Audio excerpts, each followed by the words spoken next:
It's the final we all expected, and if the preliminary round game was any indication, it will be one we soon won't forget. For the third straight tournament, Canada and the United States battle for gold at the World Para Ice Hockey Championship. A shot in for a scrambling score! Out of nowhere, it's McGregor. Here is Declan Farmer in against the rock. It goes off the near side of goal. Out front, they scored! Farmer just carving his way through this Canadian defense. Farmer's in front, he scores!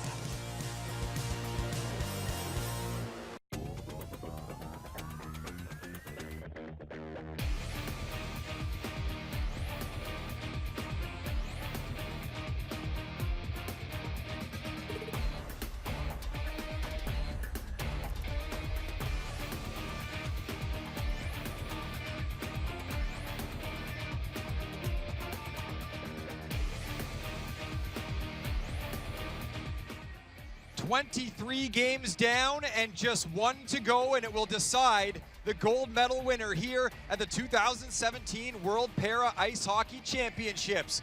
Some great shots there of the Gangneung Hockey Center here in the Republic of Korea. As we step inside, a phenomenal matchup coming up, as many people anticipated for gold. It is two great hockey nations getting set to do battle. It will be Canada versus the United States, with gold on the line. The Americans finishing perfect in the preliminary tournament. The Canadians' only blemish coming against the United States of America. We welcome you inside the Gangneung Hockey Center. Mike Kelly and Brent Pope with you. And this is the matchup we were all expecting. Back in 2013 in the World Championship final, it was right here in the Republic of Korea, and it was Canada beating the Americans. In 2015 in Buffalo, New York, it was the Americans beating the Canadians. Now we have a World Championship rubber match in 2017. Well, if you're talking about World Championships, exactly that. The last two they have split, and this one, well, it will determine who is the best at the moment in the world. But if you're talking about the last Paralympic cycle and the last 6 major events, the Americans have the edge right now. They are a dominant machine, and they have depth aplenty, just like Canada do. They both bring the best out of each other. We expect that here in this gold medal final. The Americans seem to be able to find another gear, though. We saw that in the game they played in the preliminary round. They seem to be able to find that extra bit of physicality, execution, and they've got game breakers in both Roybal and Farmer, but they have so many options, as both of these teams do. It's going to be fascinating to watch just how well they can both bring it for the next 45 minutes or maybe more to determine gold here in Gangneung. Yeah, the Americans have really been dominant in recent times in this sport. They have won 6 consecutive international events, but they know they'll have their hands full here against a tough Canadian team. A little bit earlier, Brent was down at ice level and had a chance to speak with Canadian head coach Ken Babby. Coach, lots of atmosphere down here in the changing room corridor ahead of the gold medal match. How's your team feeling? Team's feeling good. We're looking forward to a great game, and let's get it going. Is your team, obviously the American and the Canadian rivalry has been going on for a number of tournaments here, the Americans having the edge at the moment. What's it that you do to try to prepare your team to get over the hump here in this gold medal game? Well, you know, we thought we had a pretty good game against them in the preliminary round, and you know, if we correct a few things, we like our way of style of play, which is playing smart, fast, and as a team, and it's going to take a team effort, and the boys are up and ready to go, so I look forward to the game. Getting the first goal was how you got things started in the 2-1 results. That'll be another key to the game. What do you need to do against the Americans to be successful in this one today? Well, you know, I think with any team you play, you want to get off to a good start, and you want to push the pace, and we hope to do that tonight and play our game. And we think if we do that, we'll have good success throughout 45 minutes, 3 periods. And what does the next 24 hours look like for Team Canada after this result, whichever way it goes, whether it's a gold or a silver? What's your team's travel plans? Well, our travel plans are to spend the night here in Pyeongchang, and then we'll move on to Incheon and spend the day there, debrief, meet with all our players, have a team meeting, have a team wrap up to what's been a really good season for the guys, and they've worked really hard, and so we'll wrap things up and get ready for 10 months ahead, which is the Paralympics. Coach, we wish you the best of luck tonight. Hopefully Canada plays the best game they can of this tournament. Thank you very much. Coach Cam Babby giving us a little bit of a look inside as to what's going to happen after this game for the Canadian program. And of course, they'll pick up again. They don't really resume their cycle of performance and preparation for the Paralympic Games until June again. But it's all about this game. They both know, Canada and the United States, what's at stake and, of course, what to expect from each other. He was quite matter-of-fact in his preparation for this one. Look no farther than Canadian captain Greg Westlake when you want to talk about a guy with a ton of international experience, somebody that the Canadians will likely be looking to rely on in this game. He's already got 4 goals in the tournament. He's been a terrific player internationally for Canada for so long. 7 points in 6 games. He is a guy that everyone in this team will be looking for as a calming presence in this game. And when you're looking at somebody to put up some points, maybe dictate the play from the back end, look no farther than the tournament leader in scoring. He wears 11 in white. Oh, he's just unbelievable, hasn't he? To lead the tournament, particularly Declan Farmer, who's 1 point behind him, but he has that tally of the 4 goals and the 13 assists, or sitting at 18 points, I think, the 14 assists. It's just incredible what Dixon is able to do. But between Dixon and Westlake, the two of them can be pivotal in a game that's going to be tight against the Americans, and they are veteran performers in key situations like this. Just maybe have a look for Westlake. Could be a game breaker, and maybe a role that where he hasn't scored as many points in this tournament, he scores a big one here that really has everybody remembering him for his performance here in Gangneung. That will be 2 players, and there are certainly many more that the Americans will have to focus on in this game. You remember back in the preliminary round, it was the United States with a 2-1 victory, a very close game. And in talking to the coaches a couple days ago, they even talked about how there's another level when these 2 teams meet as well. Guy Goslin knows that, and Brent spoke with him just a few moments ago down at ice level. With Coach Guy Goslin ahead of the gold medal match, probably the match everybody expects. How are the American team feeling ahead of this gold medal game? I think the guys are upbeat. We got some good rest last night, and it's not hard to get up for games like this, so I think they're ready to go. You've done a great job of balancing your lineup in this tournament, getting some new blood in the lineup, a first goal for Jack Wallace in his last game, and equally still relying on your nucleus of a team that's been successful now for the last number of years. What's the game plan for America in this 45 minutes or maybe more today against Canada? Well, we're not going to change anything up right now. We need to play at a tempo, high tempo, possess the puck, and stay out of the box with some discipline. This is coming to the end of a competitive year for you. Obviously, difficult news in February with passing of your good friend and now former colleague, Jeff Sauer. Just comment a little bit about how important it is for America to finish this on top and to win another World Championship title. Well, you know, I mean, it goes without saying. Obviously, Jeff was the leader of this team for a long time. He created the culture. I think that the guys would love to win a World Championship for him. And finally, Coach, whether it's gold or silver here today for the United States, what's the travel plans for your program, and how do you get back to the United States from here?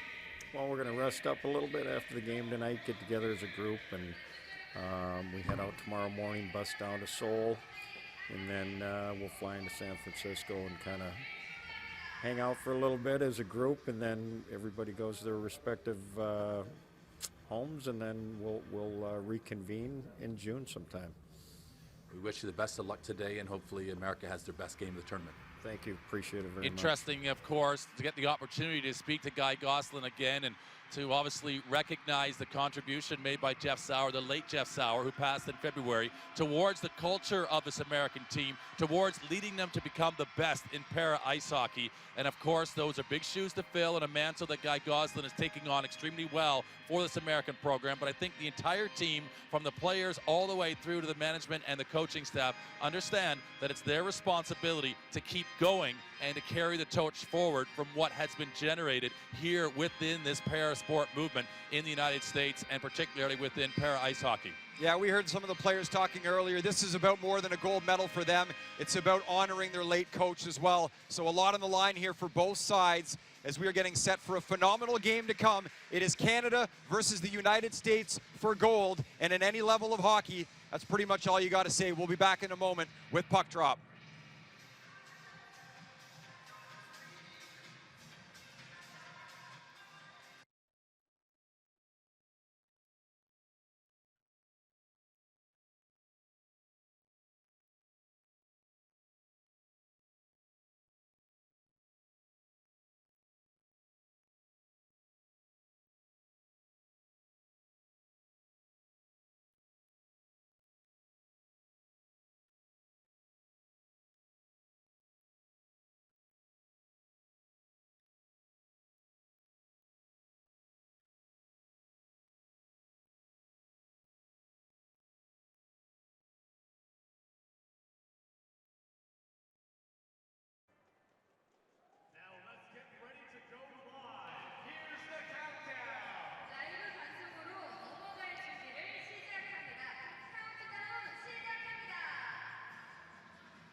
We are back inside the Gangneung Hockey Center in the Republic of Korea.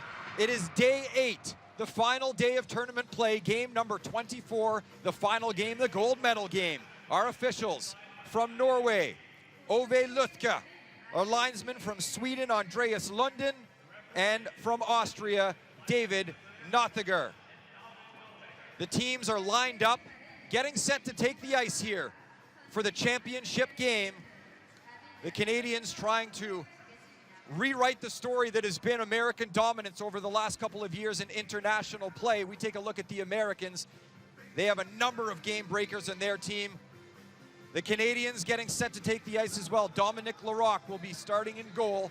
He has been excellent so far in this tournament. Both these teams have only allowed 2 goals. The Canadians have scored more. One of the reasons Tyler McGregor, 10 goals in this tournament. He's been electric for Canada. As he ever. He's one of those guys that is an energy player, also great execution. If you look at the lineup, of course, Dixon on the blue line. Sorley we have on the back end as well. Brad Bowden, look up for him. Number 27 has, and formerly, if you're just tuning in, was a forward on that powerhouse trio of Westlake and Bridges and Bowden. Now he's a blue liner. Makes a big difference for the Canadians. Gives him better mobility from back there. But number 12, Westlake, let's have a look for him. Of course, 8, McGregor. Billy Bridges has been a standout as well. Liam Hickey as well, a new face arriving, number 23. He's one to be counting on inside the top 5 in the tournament scoring as well for Canada. As for the Americans, they have a number of game breakers as well. On the back end, they move the puck so well. 27, Josh Pauls especially, Andy Yohe, the captain, and Nico Landeros, always involved physically. Very good skater as well through the neutral zone. Up front, they are led by the dynamic duo. Brody Roybal, 8 goals, 13 points in 16 games. Just a teenager, and so is Declan Farmer. 12 goals, 17 points. He's second in tournament scoring to Adam Dixon. Farmer at the 2015 games, tied rather, a USA record with 6 goals. He's doubled it here in 2017 with 12. I like the approach from Goslin and the way he's taken this responsibility of leading this para ice hockey team for the United States. Very calm, cool customer. Of course, he was the assistant coach of this program and assumed that role with the late passing of Jeff Sauer in February. But he has kept an even keel and a very level ship as we look across at Ken Babby. Same temperament, both of them as jovial and as comfortable with in their own skin and, of course, with their personnel and with their team. And I think the team equally responsive to both of them. They wouldn't be in his position otherwise. They do have the horses, make no mistake of it. Both of these teams have the horses in their stables to be able to run with the best and to be the best. In goal, it's going to be Larocque who gets the nod, and he seems to have earned that number 1 spot. He's got an 87.5 save percentage in this tournament, a 0.5 overall GAA. He is going to have to outplay Cash. Make no mistake of it, that is really what it comes down to. It's not saying that those numbers aren't good enough, just saying straight up against Cash, who is the money man as we all know him to be. Steve Cash is the type of player that could be a difference in key games like this. That's why he's known as he is. Steve Cash, arguably the best goaltender in para ice hockey. He's allowed 2 goals on 33 shots in this tournament. He has been phenomenal as we see the captains shaking hands here at center ice. Andy Yohe for the United States of America, the 38-year-old. Greg Westlake, the veteran of the program as well, number 12 for Canada, 30 years old. Scored the game-winning goal with 9 seconds left in the gold medal game of the 08 World Championships in Norway. He is a big game player like you talked about, Brent. And you get a feeling if Canada's going to be successful, he may be the guy that does something special. Farmer and Westlake on the draw. Canada and the United States for World Para Ice Hockey Gold. The stage is set and a building crowd inside the Gangneung Hockey Center. These are the 2 best. They deserve to be here. And we are underway as it'll be taken by Tyler Caron first for the United States. United States will go right after it and get it in and behind the Canadian goal. Good job by Larocque to get out to that puck. And a reverse here immediately as delivered by Arsenault. And that's a pretty comfortable play by the Canadians. And a good move here as well by McGregor. And that's good puck confidence with a puck pressure team like the Americans. And we saw physicality when they played in the preliminary round as quickly Canada take the charge. Oh my, what a play from McGregor. And that really came from nothing as Canada manufacture a golden opportunity inside the opening minute.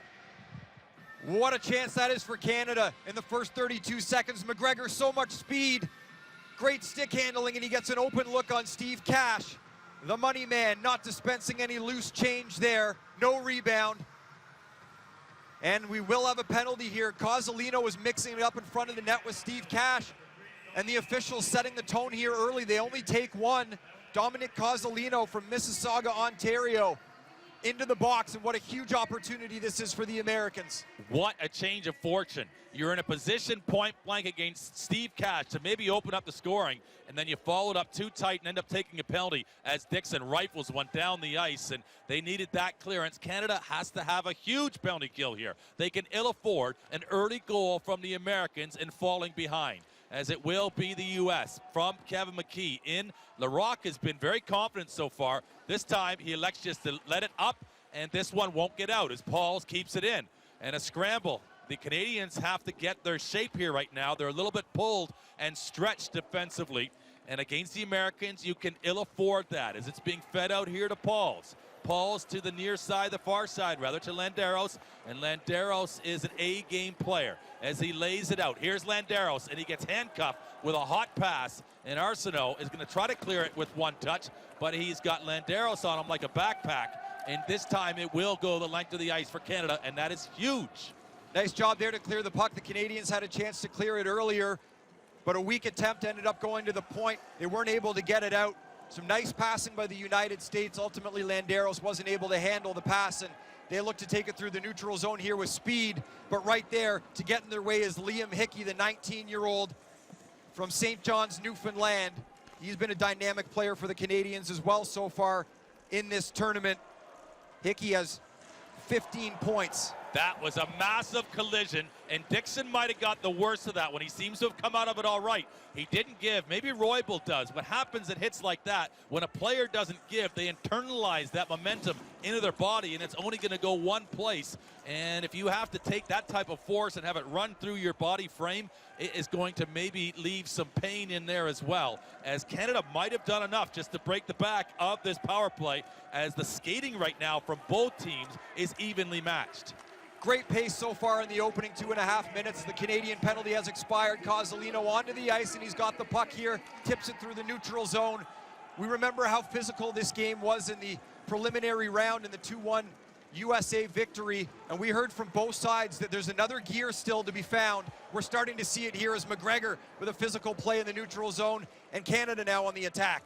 Tyler McGregor has already shown that he's got a game-breaking one-on-one ability. Gets that shot in. Cozzolino took that penalty. He's now got the puck for Canada. Tries to feed it out to McGregor. It's broken up, and Westlake has been all over the puck early stages of this hockey game. Dixon from the outside. The angle not good enough for McGregor to get it on the opposite side, and Westlake gets to it, but the Canadian forecheck has just been broken up a second, and Dixon has been in two monumental, kind of almost like car crash hits so far in this game. He's taken them like a beast, though, for Canada, as it's McGregor in the forecheck, and they've created a little bit of confusion with their speed so far, Canada, as McGregor has, from this position, is dangerous. He'll take a right shot. It's short side, high, and around, and Canada cannot keep it in, as they have started well, considering conceding that opening penalty. We saw a great hit a moment ago in the neutral zone by Jack Wallace, and another one there, number 8 for the United States. He has really elevated his game since getting more minutes over the last couple.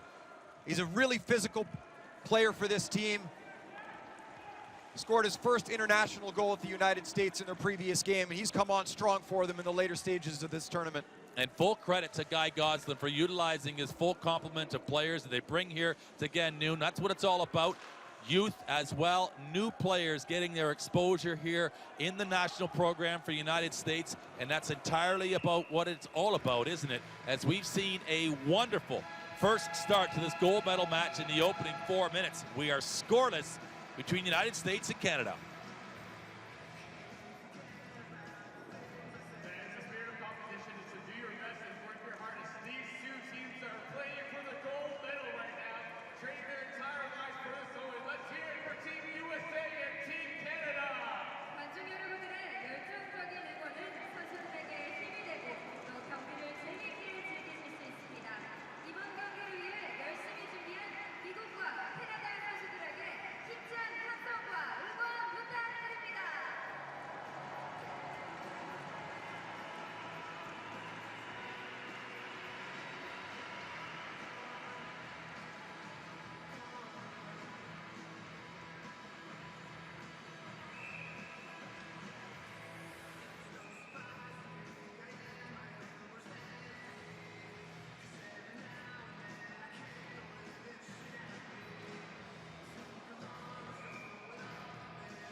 back inside the Gangneung Hockey Center here in the Republic of Korea.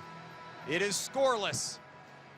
Just under 5 minutes into the first period between Canada and the United States. We've already seen a couple of big open ice hits. We've seen a couple of good chances as well.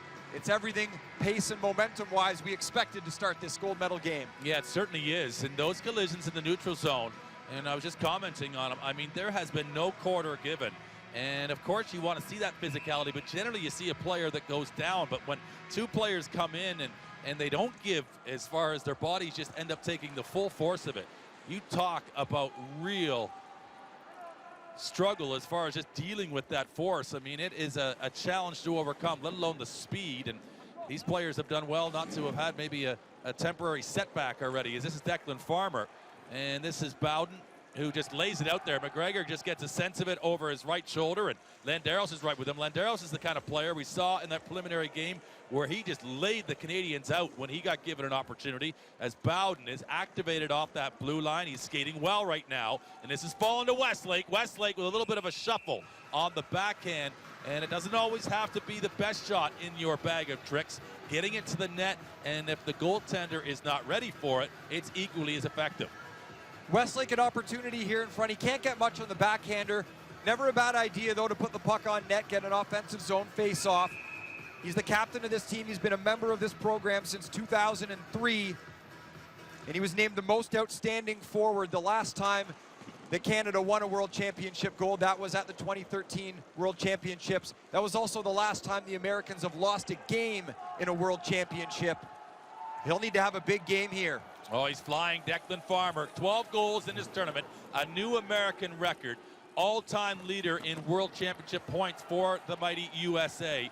And they have earned their right to be the current world champions, the current Paralympic gold medalist, and here defending their title against the Canadians, who are wanting to return to para ice hockey supremacy. And right now, both teams giving as good as they have available left at this stage of the tournament. And of course they want to play their best, but they have been through the wars already over 8 days of play, and they are continuing to go at it here, as it's now Farmer who takes that puck, advances it in. He takes a big hit from Dixon.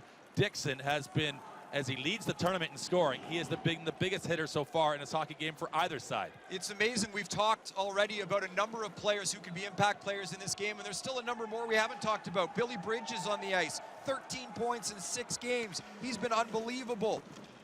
You've got McKee as well for the United States of America. He's had a fantastic tournament for them, as he plays with Roybal and Farmer on that top scoring line. You go down, down, down the list. There's so many guys that can make a difference here, and it will be interesting to see who does as we await the game's first goal. What a play by Dixon. The escapability of Adam Dixon is as good as his hitting, is as good as his scoring. He was under pressure by 2 Americans there in the forecheck, and he just whistled Dixie past both of them as he went under his sled and through his legs to avoid the forechecking pressure. And they had an arm on him as well, the body pressure, as now McGregor comes back, and he has a little bit of a double loop and sees just what's available to him. Westlake playing with good purpose. He doesn't want to throw it away. He elects to hold on to it, and that's better hockey from the Canadians, not to allow this American breakout to start. What a play there. This looks good from Canada, and a save from Cash that's even better. As he takes it away, Westlake goes mid-level, and he reads it like a book does, Cash. But what a trio of passes in the build-up. A phenomenal sequence by Canada. Westlake getting the puck ahead into the zone, and here with the puck is Rico Roman. A terrible giveaway. Cozzolino, McGregor behind the back, and Westlake with an open look. He's in a little too tight as Steve Cash comes out to cut down the angle. And again, Cash, the terrific goaltender for the United States, making a huge save and making sure there's no rebound. 2 point-blank opportunities already for the Canadians against Cash, and he has taken control of both of them. So he is doing his job. We have not seen Dominic Larocque really be tested yet by the Americans. And remember those 2 saves, because those were legitimate goal-scoring opportunities, and Cash has kept the score line at goose eggs on both sides so far. As we approach the halfway point of this first period, the atmosphere inside this hockey center continues to build as the Korean local support is growing. And they are, of course, as well, just as excited about para ice hockey. Many of them, of course, seeing it for the first time, too. Well, this is kind of similar to how the preliminary game between these teams started, in that Canada limited the Americans significantly in terms of their offense. They only allowed, I believe, one shot in the first period. Canada scored the opening goal as well in that game, and they're the ones out here with the better of the opportunities early. But as the Americans showed, they are never out of a hockey game.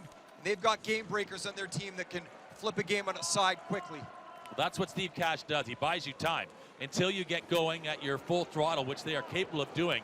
Canada right now have had the lion's share of offensive threatening, and of certain they have another broken play here. Maybe they get a shot in, but Cash has afforded the Americans time to just get themselves settled into this hockey game. No doubt they will have their response offensively. As this is Bowden, a shot. It just bounces off of a body and into the corner, and it's a while before Hickey can get across. Not a bad idea, but he misses his man and blocked again. Canada have done well to congest that neutral zone. As Landeros, he is capable of breaking through any sort of fence that might appear from the Canadians defensively. He has that type of speed, and he scores goals at key times, even against the run of play. As Tyler Caron gets one in, Larocque has to be tidy here. That's a high sticking, and it's not a penalty. It's just incidental contact. It will be a face-off inside the defensive zone. And this game, very interesting as expected. Great to see that both of these teams still with their A game in their locker as you see the pressure from the Americans. Well, Nico Landeros, just before this sequence that we're watching here, tried to throw a big hit there on the left wall. He almost went through the wall. A ton of momentum as he missed his check. He's a physical player. He's such a quick player as well. He skates the puck very well, and he will throw the body around. It won't be long before we call Landeros' name in terms of the physical play in this game. As a bad clear there by Canada gives Farmer an opportunity on goal.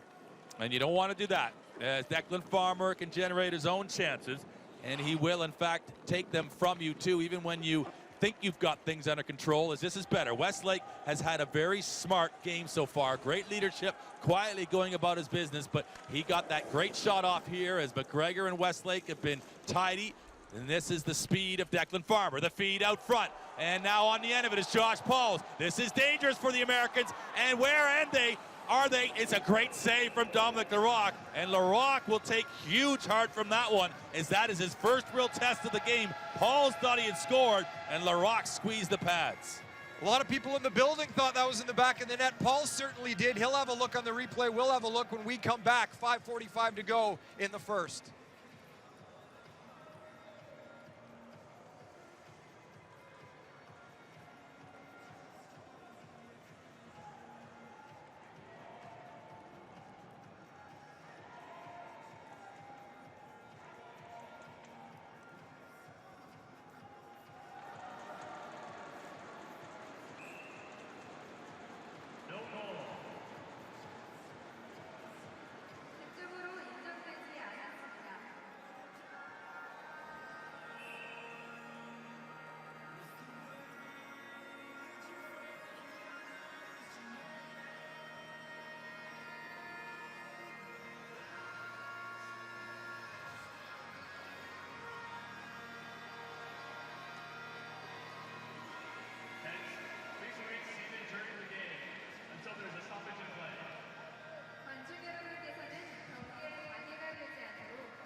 The Americans almost opened the scoring here as Josh Pauls had a terrific opportunity. They reviewed it. It is no goal, but look how close it came to crossing the line. It's just underneath the pads of Dominic Larocque there, who manages to squeeze and hold that puck out of the goal. Here we go, 5:45 to go in the first. Farmer up against Bridges. Bridges has the body size over Farmer, but Farmer is just so nifty in those tight spaces. Westlake and McGregor right now have had a pretty good go, where they're the 1-2 right now for the Canadians coming at this American defense. Pauls, who had that chance, just separates McGregor from the puck. And he comes across the near side here to McKee, just kept in by Dixon. Dixon has been a tower of power on the blue line for the Canadians. Farmer, oh, he finds a seam as he just rides a wave across that blue line and just cuts through the Canadian tandem, who thought they had him in their sights, and then he just slips him. As it is Canada that finds a way here through Dixon. Dixon up, a breakout play for McGregor. It's kept in by the American captain, and this coming through the neutral zone. Westlake skating as well as we've seen at any point in the tournament as he shoots one there. Handcuffs Cash, and Brody Roybal picks up the leftovers in behind his own goal. A great look there by Westlake as he had a nice forehand opportunity, but Steve Cash shows again. You talked about it earlier, Brent, how he keeps his team in games if they don't start quite as hot as the other team. We've seen Canada with the lion's share of the opportunities so far. But wow, we're starting to see how great of a goaltender Steve Cash is. In 6 games, nearly 200 minutes, he's only faced 33 shots because the Americans are so dominant. We're getting a good look here at what a great goalie he is. Westlake has speed in this game, more than we have seen certainly in the last 2-3 for Canada. And all it's simply meaning is that he's just taking his moment right now as Dixon gets this draw. It gets smothered. Bridges might fire one off here, but he lays it out. Bowden, what a play as he backpedals, and Cash right now has got a snapping left hand of that catcher, and he is, as you say, and most difficult for him to have the mental toughness to make sure that you're always on point, and he really does, doesn't he, Steve Cash? And now, as you see this Bowden play, that's a great little catwalk out of it there as he just goes for the fadeaway with enough pressure on, and Cash just eyes it right into the mitt. Nice save there by Cash, and you see Paul's as well, 27 going to the front of the net. He waved at that with his stick, and sometimes it's just a natural reaction. On a shot like that, you don't want to deflect it in past your own goaltender, though, so you got to be careful. Dixon with a hot shot there. It's blocked by his own teammate, first of all, and those really are great looks. When you get a chance to skate into one, everybody gives you a little bit of pocket of space because they're not sure where the puck has gone to, but twice blocked. Here they are again. What a shot there from Dixon. And the Canadians right now have nothing to show yet from 4 to 5. Fantastic looks in this game so far. Adam Dixon activating offensively. Here he is skating defensively. He's got a tough test now as he's trying to track down the ever-quick Roybal. Landeros just gets a little bit of it, not quite as much as he is capable of, and Dominic Larocque, and not only is that save that Larocque makes on Josh Paul is important for the scoreline, but just to get into this game as well, because he's sitting and watching and seeing what Steve Cash is doing at the opposite end as well. That's an excellent point. Steve Cash has been terrific. We saw Dixon pinching offensively for an opportunity, and then he is quick back, having to try to track down Brody Roybal. Landeros doesn't get a ton on that shot, but you can bet that the Colorado native will have a couple more looks by the time this game's over. Great pace so far to start. We've got 3.5 to go in the first period. Anybody's guess as to who gets the first one in this game. In fairness to Canada, this is probably the best period they have played in the tournament.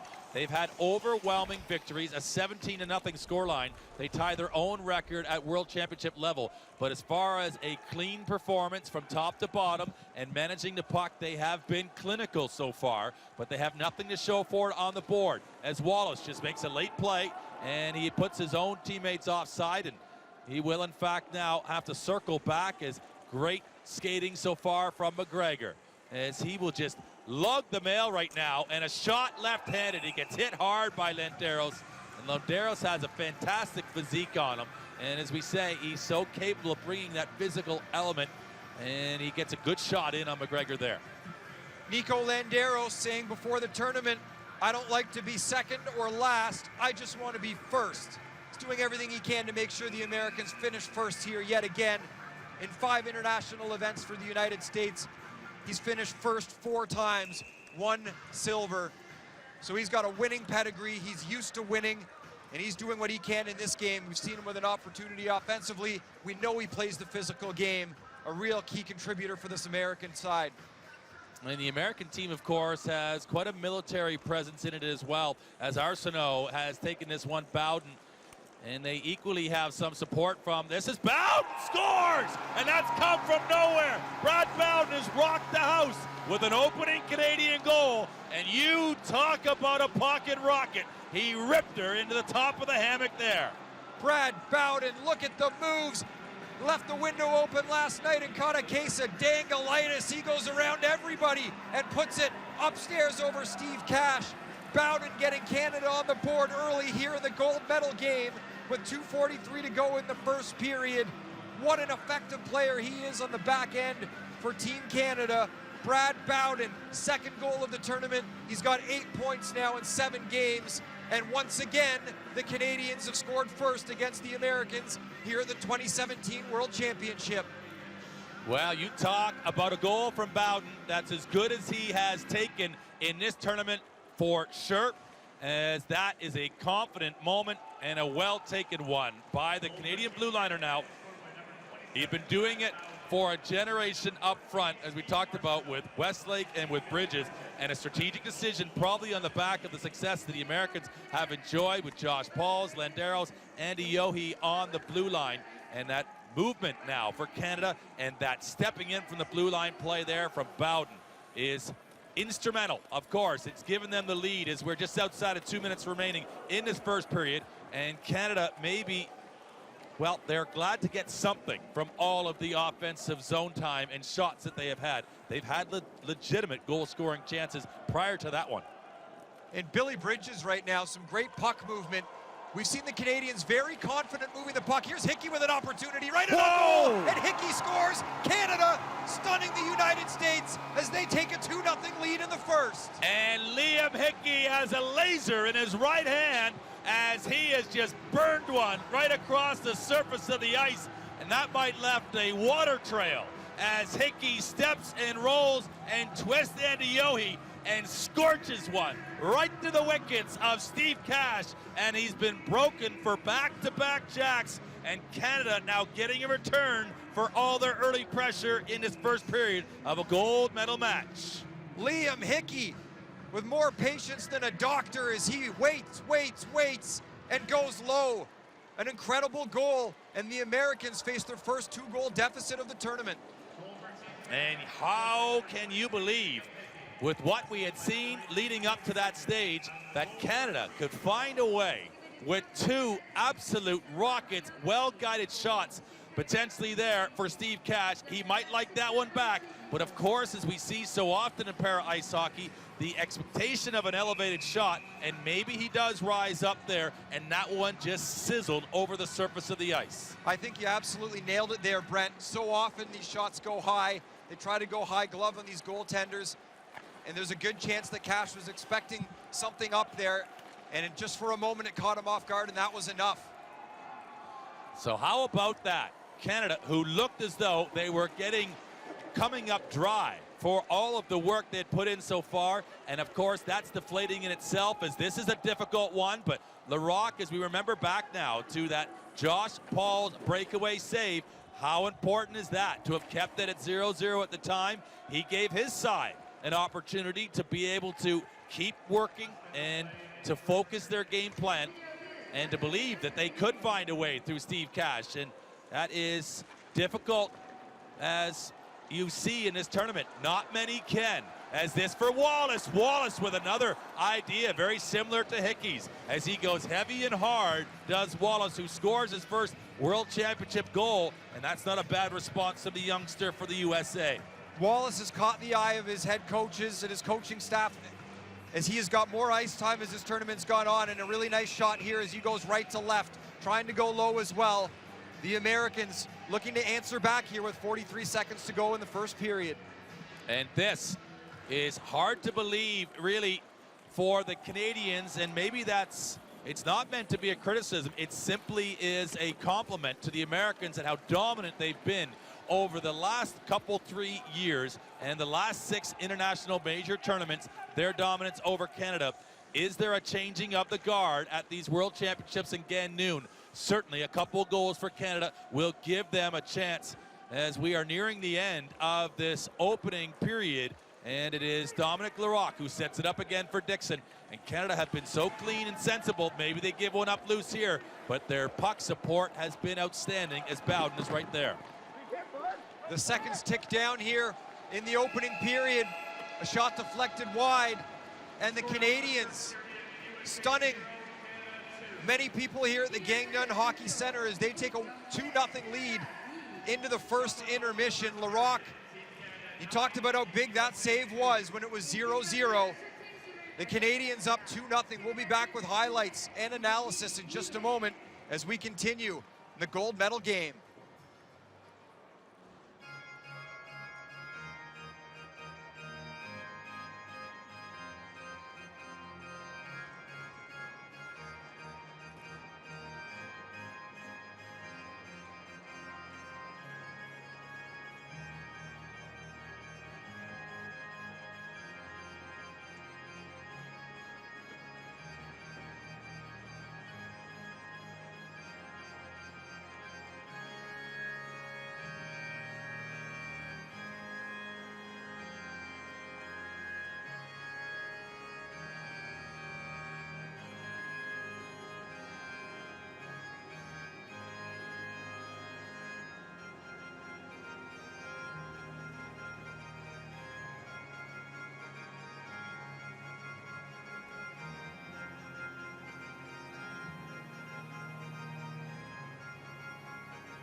Back inside the Gangneung Hockey Center, it is 2-0 Canada after the opening period. We are 15 minutes in to this gold medal game, and the Canadians getting out to an early lead. Some phenomenal chances early in this game for Canada. They really pushed the pace of the play for much of that period, and they get rewarded towards the end of it with a couple of beautiful goals. Oh, did they ever? In the way they got started, it was a simple case of pitter-patter. Let's get at her. The Canadians got these opening shots, and it looked for a moment like Cash was going to do enough just to say, well, listen, guys, you're going to slow down here a second because I'm going to just keep making saves as they break the play up here. And this is the 1-2 shooter Magoo right down the lane here from Westlake, and I thought he had him beaten dead to rights, and Cash comes up with a huge glove save. A couple of behind-the-back passes there by Canada. Great puck movement. And then Larocque here, able to get the pad down and just keep it out. They reviewed it. It did not count. It did not cross the line. Brad Bowden just going through everybody and going top shelf. That's highlight reel stuff from Bowden. Is it ever? We were just, at the moment, we were just seeing the American military personnel coming in the building, and we were commenting on that, and then Bowden comes in and puts on a laser show as he just steps up and then just rocks it. And I think Cash was equally as surprised. We certainly will. We knew that Bowden has that particular shot in his bag of tricks, but to come along the line that he did and the angle that he did, that's the type of shot that we've seen from Jung Si-won from the Republic of Korea this tournament. But that was explosive, and things got started from there, and then the Hickey shot. And it was Andy Yohe on the first goal that got turned around a little bit in front as Bowden cut in front of him. And there's Andy Yohe again, the captain, as Hickey goes right by him. And I think he surprised Cash a little bit with that shot. He still had room to skate. I think maybe Cash thought he might come in a little bit more. And certainly the low shot fooled him as he was likely anticipating high. Liam Hickey, we know he's got friends and family watching back in Newfoundland, and he's making his country proud. Dominic Larocque wasn't tested often. He makes a nice save there as the Canadians outshoot the Americans 9-4. And what's important to remember about this, in 6 games so far in this tournament, the Americans, including a game against Canada, have only allowed 40 shots total. 9 shots against in 1 period. That's an electric performance by the Canadians. And the face-offs won 12-3. That says a lot about hunger, says a lot about strength and determination, and of course team approach off of all of those set pieces. 5 players are involved in winning a face-off. It's not just down to the center iceman. It's about everybody anticipating, believing that you're going to win the draw, moving in alignment and an expectation to win that puck, and of course then being available for a passing play, supporting the puck. And so Canada, the nervous part for them, other than coming to that save when Josh Pauls goes in on Dominic Larocque, they weren't getting anything from all of their work, and Cash was saying, listen guys, I'm locking down here. I'm the money man, and he is the money man. But Canada finally found a way, and they went a different way to get into the vault. And they needed that save from Dominic Larocque just to settle things down. They got it. It went to review. I didn't think it was really a questionable call. It was the right call. And then how they find that way. Bowden really breaks things down as he just goes stealth and comes in and then sends that right up in the top. And those goals, more than just one goal, they count for, because it's such a confidence boost to the Canadians to have been able to score so well with that first shot. Well, right from the outset of this game, we saw just the way the Canadians were skating with the puck, very confident, going into high traffic areas, stick handling. They certainly don't appear to be intimidated. They take a 2-0 lead. Remember, the Americans lost at a World Championship. It was way back in 2013. They lost in the gold medal game to Canada. The Canadians hoping for a similar result here in 2017. We have lots more to still get to here in the first intermission. Canada with a 2-0 lead after 15 minutes of play.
Welcome back. 2-0 Canada with the lead after the first period of play here in the gold medal game from the Gangneung Hockey Center. Mike Kelly alongside Brent Pope.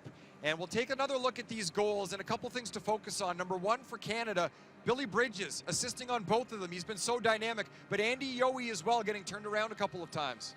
Well, Andy Yohe missed the game in the middle of the tournament, and I wonder whether that was Guy Goslin managing his ice time as an older player maybe, and just making sure that they were going to be ready for this game, maybe a gold medal game. And it happens, the way Canada have managed the puck in that opening period, they didn't give it up cheaply. And what ends up happening as a blue liner, when you're not getting the puck just given to you by either making contact at your own blue line, you start thinking. And you start moving in anticipation of what they're going to do. And if the opposing team holds on to it more than you're ready for, then you're a little bit caught between no man's land. And you end up getting turned around. And in the sport of para ice hockey, you can't really skate in reverse. So a lot of times the blue liners are coming up to meet an attacking forward coming at them. And if they aren't making that contact, and then all of a sudden if they're able to be confident in their possession, they don't give it up cheaply, you are a little bit at 6s and 7s. And it was disorienting, I think, a couple of those plays for the American defense. The first time I've seen them in this tournament look a little bit confused or potentially on the back step in a hockey game. We didn't see Declan Farmer and Brodie Roybal attacking down the wings and coming through the neutral zone with speed. Not to say we're not going to see that in the second and third period. What we saw is Canada initiating with speed, with puck support, and confusing the American defense at times. Well, the good news for the Americans, and we've talked to their coaching staff in the last couple of days about that game they played against Canada in the preliminary round, where they said there's still another gear to hit. There's definitely a few more gears for them to hit, as that was not their best period of the tournament by any means. The Canadians, you talked about how they have to play almost a perfect game to beat the Americans, and that looked to be about as perfect as it gets for an opening frame from Canada. We have a lot more to bring your way as we are getting set for the second period. It was an entertaining first period between these teams. The Canadians getting on the board twice. They take a 2-0 lead. We will be back with the second period in just a moment.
Welcome back. 2-0 Canada with the lead after one period of play as we look at our key storylines after 15 minutes of action.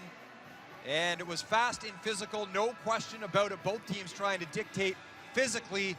Larocque, such a key save that you touched on, Brent, on that Paul's breakaway. If that goes in, it could have been 1-0 America, and then who knows? Yeah, it's a different game altogether. If it's 1-0 America, it becomes a little bit of the same story repeating itself for the Canadians, the way they have faced this American side, and they start to think, Oh boy, here we go. As it's going to be the Declan Farmer and Brodie Roybal show again, and they're up 1-0, and all of a sudden they're going to get hot.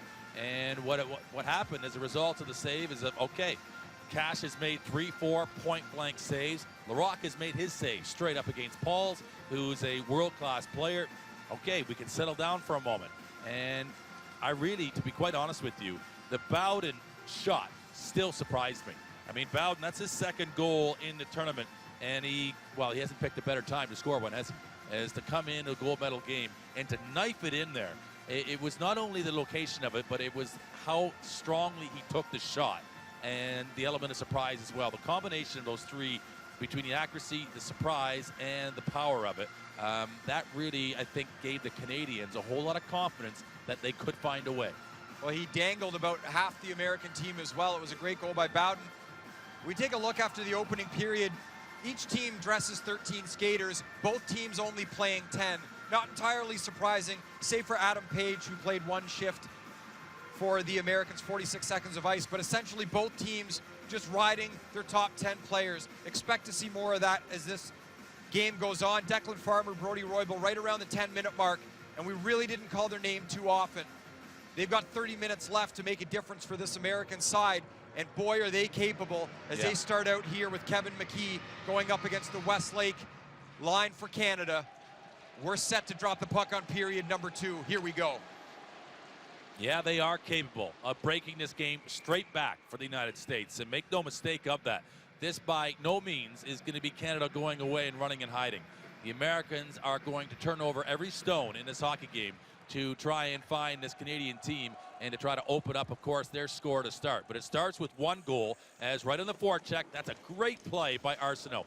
Those little plays, they count for huge moments. That escapability from the Canadian defense, that just clever puck management. Make no mistake how important that is. As McGregor takes the hit to make a play, tries to leave it up for Westlake.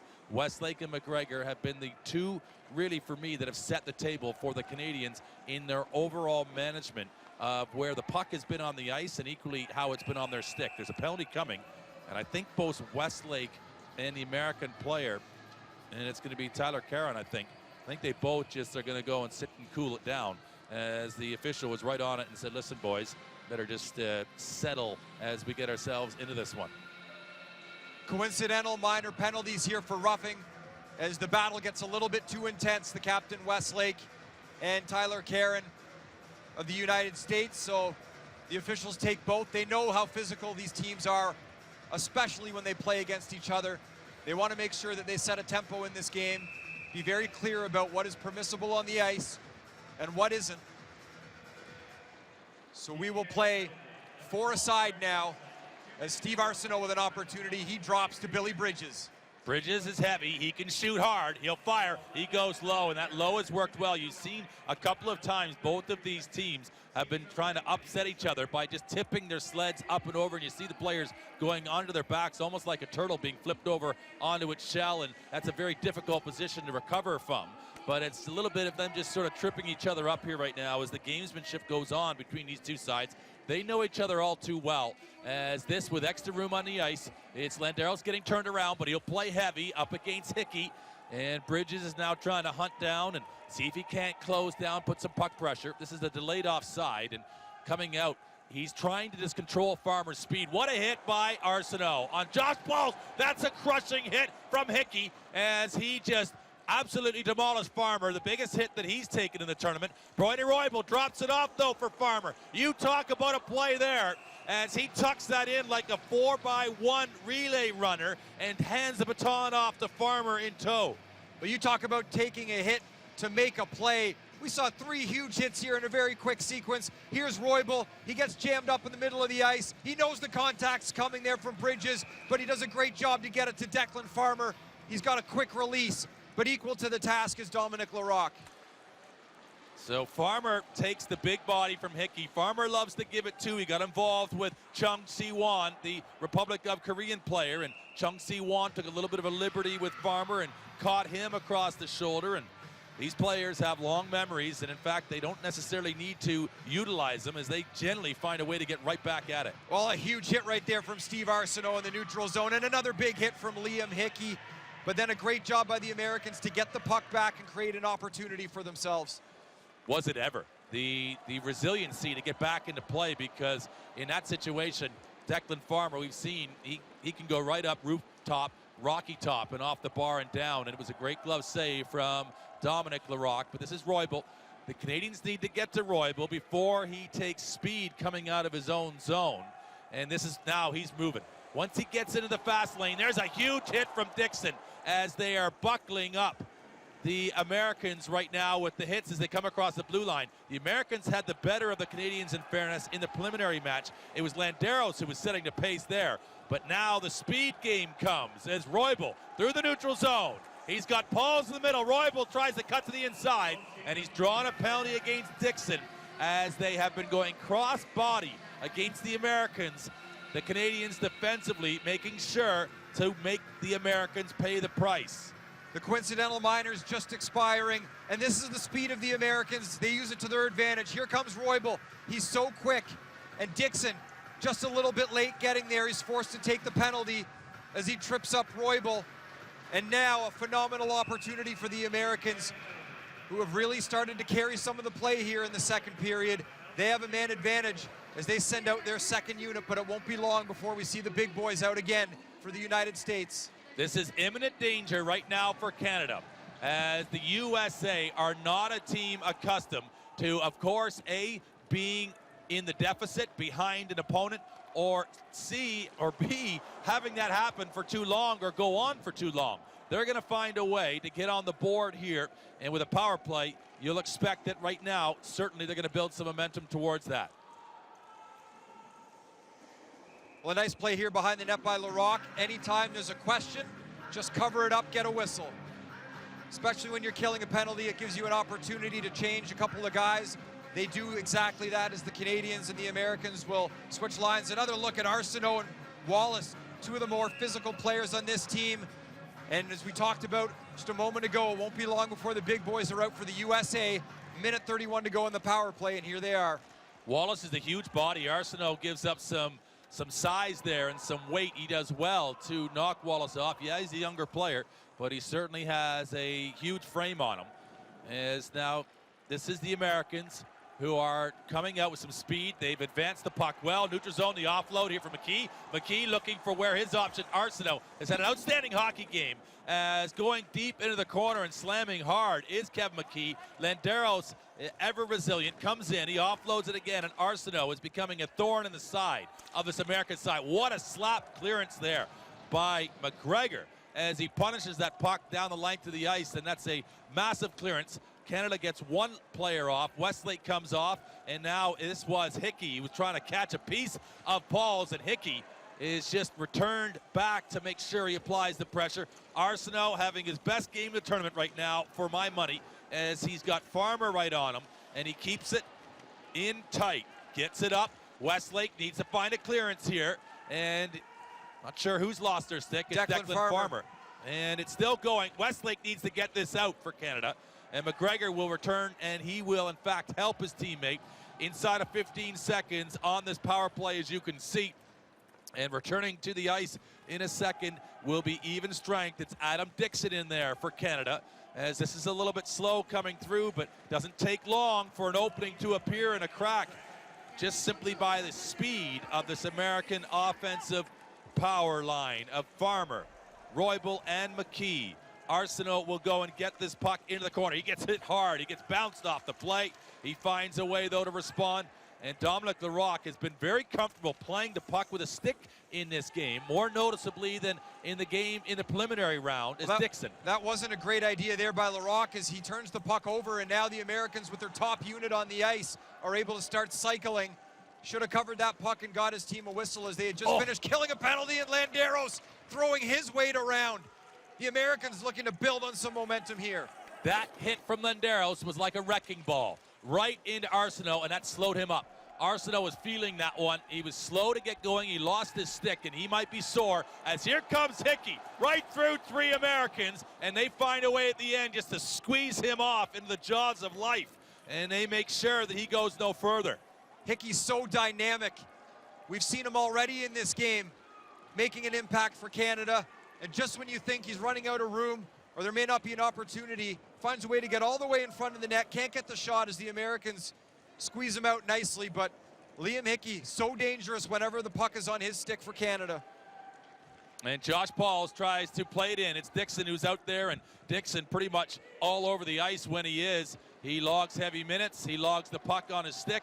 He plays up front. He's at the back. He's now searching for this puck against Declan Farmer. One-on-one, two of the best players in the world. The top two in the scoring in this tournament just battle each other, and McKee comes in and resting on Dixon. This is playing at quite a clip as McKee goes down. Wallace applying the heavy load as he comes in, as this is right underneath their saddles, I think, as they're all just trying to find, it's a bun fight in there, and it's going to be the last one who gets a hand on it who's going to eat, as it's going to be the Americans who come up with it. And what a play by McGregor to break it up, as here comes Gonzalino. Right back, he's got Pauls with his back to him, and Wallace pretty much just comes and just pillages him for that puck. As this for Westlake. Westlake manages it. It's back to Gonzalino. And Gonzalino, what a dangle there to come away with it for Westlake. And a shot there into the glove hand of Cash. But Gonzalino with an absolute clinic of how to tie the puck in and around your body, almost like a Harlem Globetrotter with a basketball. A great back check there by Jack Wallace as well, the kind of player that any coach will love. Great action here with 8 minutes and change to go in the second period.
We have a face-off in the American zone, 8 minutes and 3 seconds to go in the second period. And look at the physicality in this game. One of the hardest hits we've seen all tournament.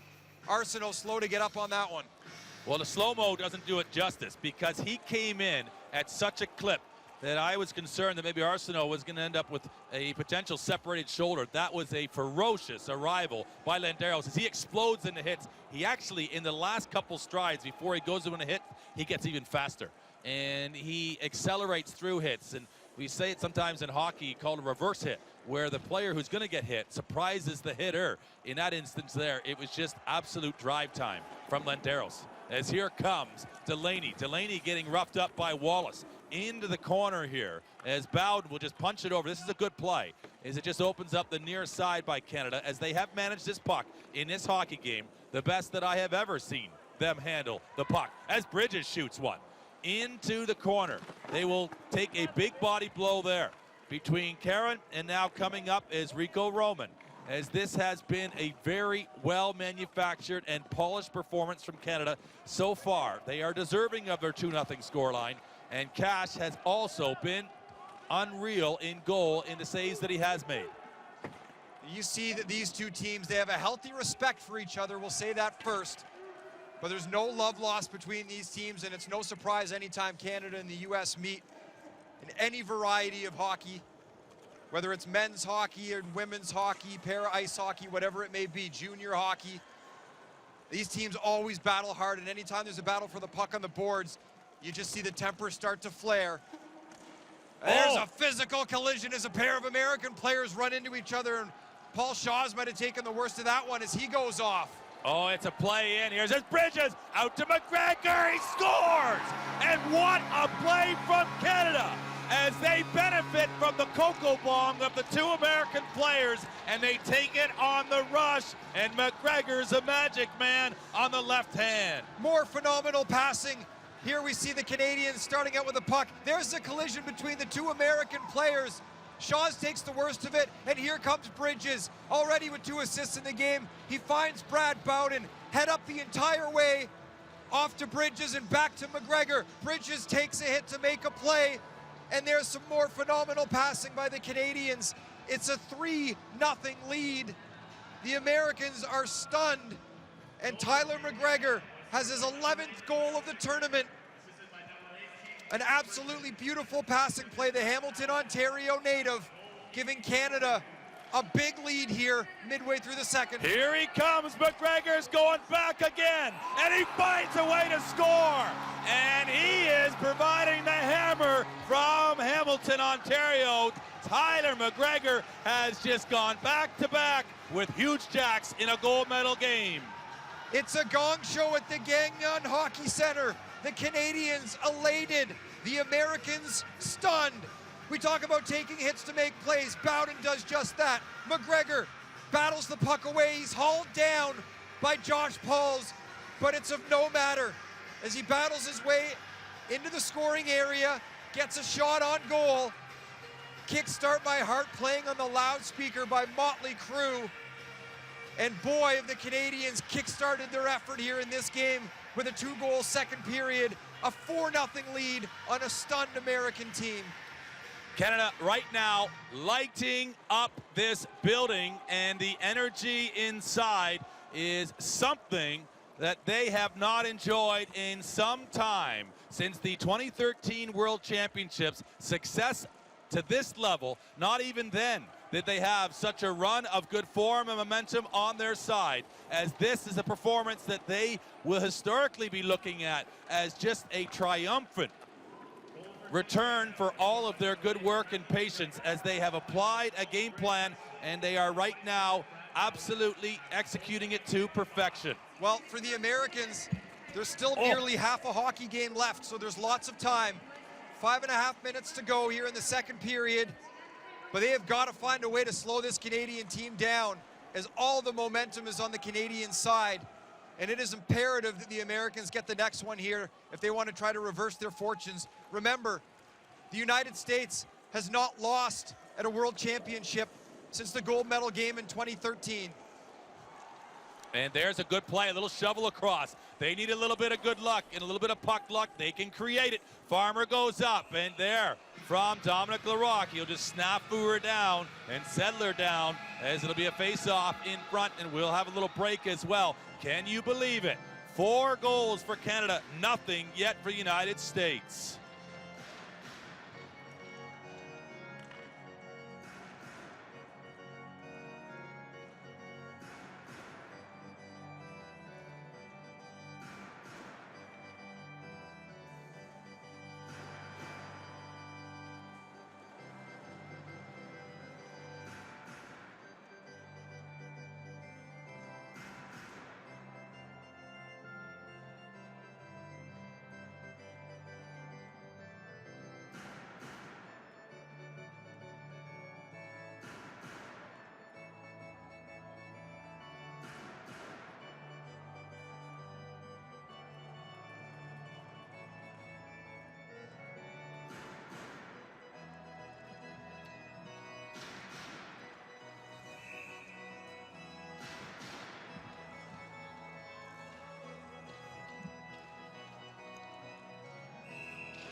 It's 4-0 Canada here in the gold medal game, and you see team members of several of the other teams that had participated in this World Championship watching this game. This is para ice hockey played at its highest level when it is Canada versus the USA. Lots of fans here enjoying the game, and all the other athletes as well. It's been broken up. Farmer stays with it, though. He's like a dog on a bone, as this is Landeros, who will pick up some of the leftovers too. He'll just try to flick one in front of the goal. Dixon, who has been ever present and steady on the puck, has it for a moment. There's going to be a hit coming in here, and it's Tyler Caron trying to take a piece of Delaney. And what a game Delaney has had. Number 10 for Canada. So pivotal. This is something from Dixon, as he gives Declan Farmer the "how's she going?" And Farmer still asking, "How are you doing?" As that was a wonderful, deceptive move from Dixon, as he just clears his own lines, and he has pretty much every asset that a para ice hockey player could want to have, does Adam Dixon. And probably the most important part is what's between his ears as he manages the puck to absolute perfection right now, as this is the United States with a chance here. It gets blocked again by the Canadians, who are like maple trees in front of the slot area defending Dominic Larocque. It goes deep into the corner, and a Hickey was the intended recipient. It goes long and strong. It'll go for icing. And this really has been compelling stuff to watch, Mike, because nobody could have predicted we were going to see this type of hockey game this evening. Well, we knew Canada would be competitive in this game. The United States obviously coming in as the favorite. But these games are always close, generally, between these teams. And it has literally been years since the United States has been in this kind of a predicament at an international stage. They had a clean sweep of the last World Championship in 2015 at home, a perfect 6-0 in this tournament up until this game. And they've got about 18.5 minutes to try to figure it out and get at least 4 against the Canadians. Adam Dixon brings it, and he is showing confidence right now of a player that really just was born to play this game. The way he is just delivering it and managing it from the back, as he will stay back rather than being aggressive offensively. Doesn't need to do that anymore with the scoreline as it is. He needs to make sure he's making good decisions to help his team. Bowden is up there. Remember, he opened the scoring, did Brad Bowden. Only his second goal of the tournament, but one that he will remember should Canada be able to go on here. And he'll remember it regardless, but it could be pivotal in maybe changing just for a moment the slight fortunes of what goes on in para ice hockey at global and elite level, as this is Tyrone Henry. And talk about his tournament. He's a plus 22 in his tournament, just quietly gone about taking care of business, and more than a point a game in the work that he brings to the table. As this is just in the neutral zone here right now, and it's neither one side or the other who's really laying claim to it. As line changes for the Americans is Arsenault. What a game he has had. And as a stay-at-home defenseman, can't help but herald just what he has done, as he'll just pick up the puck himself and just keep going forward with it. As there's some room, he's got some space, he's got time, and he's certainly got his head up as he looks around and just lays it in the corner and lets Westlake do his work. And great support by a couple of forwards as well. McGregor, he's now in on the puck, but Cozzolino was back around the blue line also, making sure they don't get caught when they have a defenseman like Arsenault. As you see these players literally trying to hop over top of one of each other. This is how fierce the battles for these pucks are. The big line is out there for the United States right now, but they're hemmed in their own zone as Roybal just clears it out, and he has words with Cozzolino. Always a fierce battle when these countries meet. Another great overlap between Dixon and Arsenault. And Dixon was so measured with when he decided to hand that off. Of course, the anticipation that maybe he was going to offload it to Arsenault, and he had to be mindful that maybe there was going to be a sticky hand in there from Farmer. A huge hit behind the net as well. Oh, boy. As Billy Bridges just took the steamroller to the American player and ran over Kevin McKee like he wasn't there. Well, Billy Bridges has been incredibly physical, and he takes a hit here from Roybal. You know, all these guys take your number when you deliver a big hit. They'll try to get you later on. Billy Bridges laying it down for the Canadians here as the Americans have some zone time. They'll try to set it up. This is dangerous for the United States. They get a chance here. Landeros, though, just skates past it. The service arriving just a half a second too late, but he can make something happen here. He'll look into a spot. He's got a shot, and Larocque sees it right into the glove as he is right on point, and no screen in front. Dominic Larocque doing his job at the Canadian goal. Well, that's exactly it, isn't it? As Guy Gosselin and the head coaching staff look on here for the United States. No traffic there. No bodies to take away the eyes of Dominic Larocque. Nobody able to get a stick on the puck, as it was a perimeter shot, and Larocque will have that one just about every time. Declan Farmer staying out for the United States, as does Brody Roybal, and Jack Wallace, more of a physical element here as he comes into play on the wing in place of Kevin McKee. Well-designed play by Canada as it's cleared around by Dixon. It's up for McGregor. McGregor's got the last 2 goals for Canada, remember, and he has been a hat-trick hero in this tournament already as well. We talk about his output. Prior to this game, he had 10. Now he's got 12, and so he's right in that Declan Farmer range of just total output here And he really is turning into a leading light for the Canadians, as maybe a little bit of the passing of the torch. You see the robust Billy Bridges coming out and really laying the body in that last shift. Westlake being so considered in managing this puck. Here's danger though, in front. Here's Roybal up against Larocque, and he's done enough as Larocque to deny Roybal, and that is not something that is often spoken. What a save that is by Dominic Larocque. You see a good job here on a scrambled draw. The Americans end up getting to it. Farmer setting up Roybal, and it takes every inch of the stick and the blocker of Dominic Larocque to keep that puck out. 14.9 seconds to go in the second period. The best chance of the game for the United States. As good a save as we have seen in this tournament. There's another one right into the body, and Larocque just pounds it to the corner. But that one against Roybal in point-blank range, and the full extension from Larocque, that is a moment to remember for him. And he makes it at a key time as Bridges gives Landeros another little bit of reminder. I will be here for the third period as well, as we have seen all sorts of action. But another couple of goals in the second period from Tyler McGregor has really set the tone in this para ice hockey game. Well, these players jawing at each other as they go off the ice. It has been a heated and hotly contested opening 30 minutes in this game through 2 periods. 4-0 Canada. Highlights and analysis in a moment.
We are here inside the Gangneung Hockey Center. It is the home of the 2017 World Para Ice Hockey Championships. This is the gold medal game. 4-0 Canada with the lead after 2 periods of play. The Americans have not been stunned like this literally in years, and it was McGregor in the middle. A second period to remember for the Canadian leading goal scorer in this tournament. He came in with 10 goals, and he added a pair there in the middle frame. Oh, he was unbelievable. I mean, the play, the first one that leads to it, is we'll have a look at him. I mean, I'm not sure where this came from Canada, this overall performance. It's just been astounding what they've been able to do in that second period and in this game so far. It's the best I've ever seen them play as a team, as we saw the collisions, and there was the big hit. The 2 American players trying to catch a piece of Dixon. Unfortunately, they get each other full on. It's Bowden with the offload. It's Bridges over to McGregor, and it's just a massive goal to be able to score again, down low. The passing, however, though, is just sensational. And we have not seen that type of puck movement with speed and coordination, and equally with the continuity from the Canadians in this tournament, certainly not against the Americans. And it really was extraordinary to see how they finished that third goal. Well, you've seen a couple of times, it looks like Steve Cash, the goaltender, surprised by the low shots. This is on the face-off after the goal. McGregor bursts in again and scores just moments later, crashing the net here. A great look from behind the net as the puck just manages to slide in, but what a gutty effort by McGregor as he's got Pauls bearing down on him, and he cuts it hard to the net, taking it to the hole and getting that puck across the line. That was the fourth goal. And here the Americans an opportunity. This game would have a completely different complexion, 4-1 with a late goal going into the third. A wide open look. Roybal, an elite goal scorer, but he is stopped by Larocque. Yeah, we haven't seen a save like that. I don't think I've seen a save where he was so fully outstretched as he was, and he used the stick as a poke check there, trying to corral it and bring it into his body. But you know what's the fascinating part? I don't think we've ever seen a situation where Steve Cash has conceded 4 goals in a game either. This is real record-breaking stuff here as we look at the match stats. Canada with 13 shots, the Americans with 9, and so that in itself is just phenomenal. The return Canada are getting, the face-offs won. Canada were dominating in the first 15. They're starting to level themselves out there. And look at the Canadians, who I believe as we started that second period had a power play afforded to the Americans, and we remember back correctly, and they were able to kill it off, and then from there were able to build forward. So Canada cannot afford to get into a penalty trade-off with the Americans and give them any easy opportunities back in this hockey game. Make no mistake, as much as Canada is in a wonderful position here, 4-0 after 2, if they create any easy access back into this hockey game for the Americans, they are just as quickly capable of turning this game around. Well, the 9 shots for the United States, a better second period for them in that department. A lot of those shots coming towards the end of the period in the last few minutes. So they did ramp it up a little bit and add some pressure here against the Canadian team. A lot of people stunned right now. Canada, surprisingly, world superpower in this sport and a country that has been so dominant for the last few years. It's 4-0 Canada, 15 minutes standing between the Canadians and gold here at the 2017 World Championships. Back in a moment.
Welcome back. 4-0 is the score through 2 periods of play. Canada with the lead over the United States here in the gold medal game. Our game story, Brent, the hit parade rolls on. We've seen very physical play, and so often the Canadians taking a hit to set up a play and a goal. Yeah, they have. They've had to accept that maybe it isn't always about being the victor of knocking the opponent down and winning that battle, but in fact, absorbing it, utilizing it for what contact is designed for, separating a player to make a play, drawing a player to you in order to open up space for another player on the ice. Canada have actually been the more successful in this game than they were more so in the preliminary round. They've seized control as a result. They've managed the game. They've not given the puck away easily. They've made sure that everything that they've done has been sensible with a purpose. They haven't just given it away cheaply, and sometimes that's what happens in a game and what the Americans force you to do. Not necessarily saying that's what the Canadians did in the preliminary round, but the Americans force you with their puck pressure to just make mistakes that you wouldn't normally make,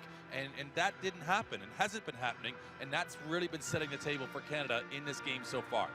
13 seconds of hockey and memories for a lifetime for Tyler McGregor. That's how quick the 2 goals were for him in the second period, and that has completely turned this game on its head as the Canadians go from a 2-0 lead to a 4-0 lead in a span of 13 seconds. But we talk about taking hits to make plays. There's a perfect example. McGregor gets an open look because of it. And then off a face-off, another great entry here by the Canadians. Another hit taken to make a play is Bowden. Such a great job setting up, and Westlake getting in traffic as well. The thing about the hits is often you can work so hard to get a hit, you can take yourself out of position. And in that situation there, maybe Andy Yohe comes up, delivers the hit on Bowden, and it's great, put one in the stat column. But what he had done is he'd overcommitted, and there was a player that filled in behind him where he was normally occupying and defending in a better position to make sure that the Canadians would have stayed to the outside. They find a seam, they come in. It's Tyler McGregor.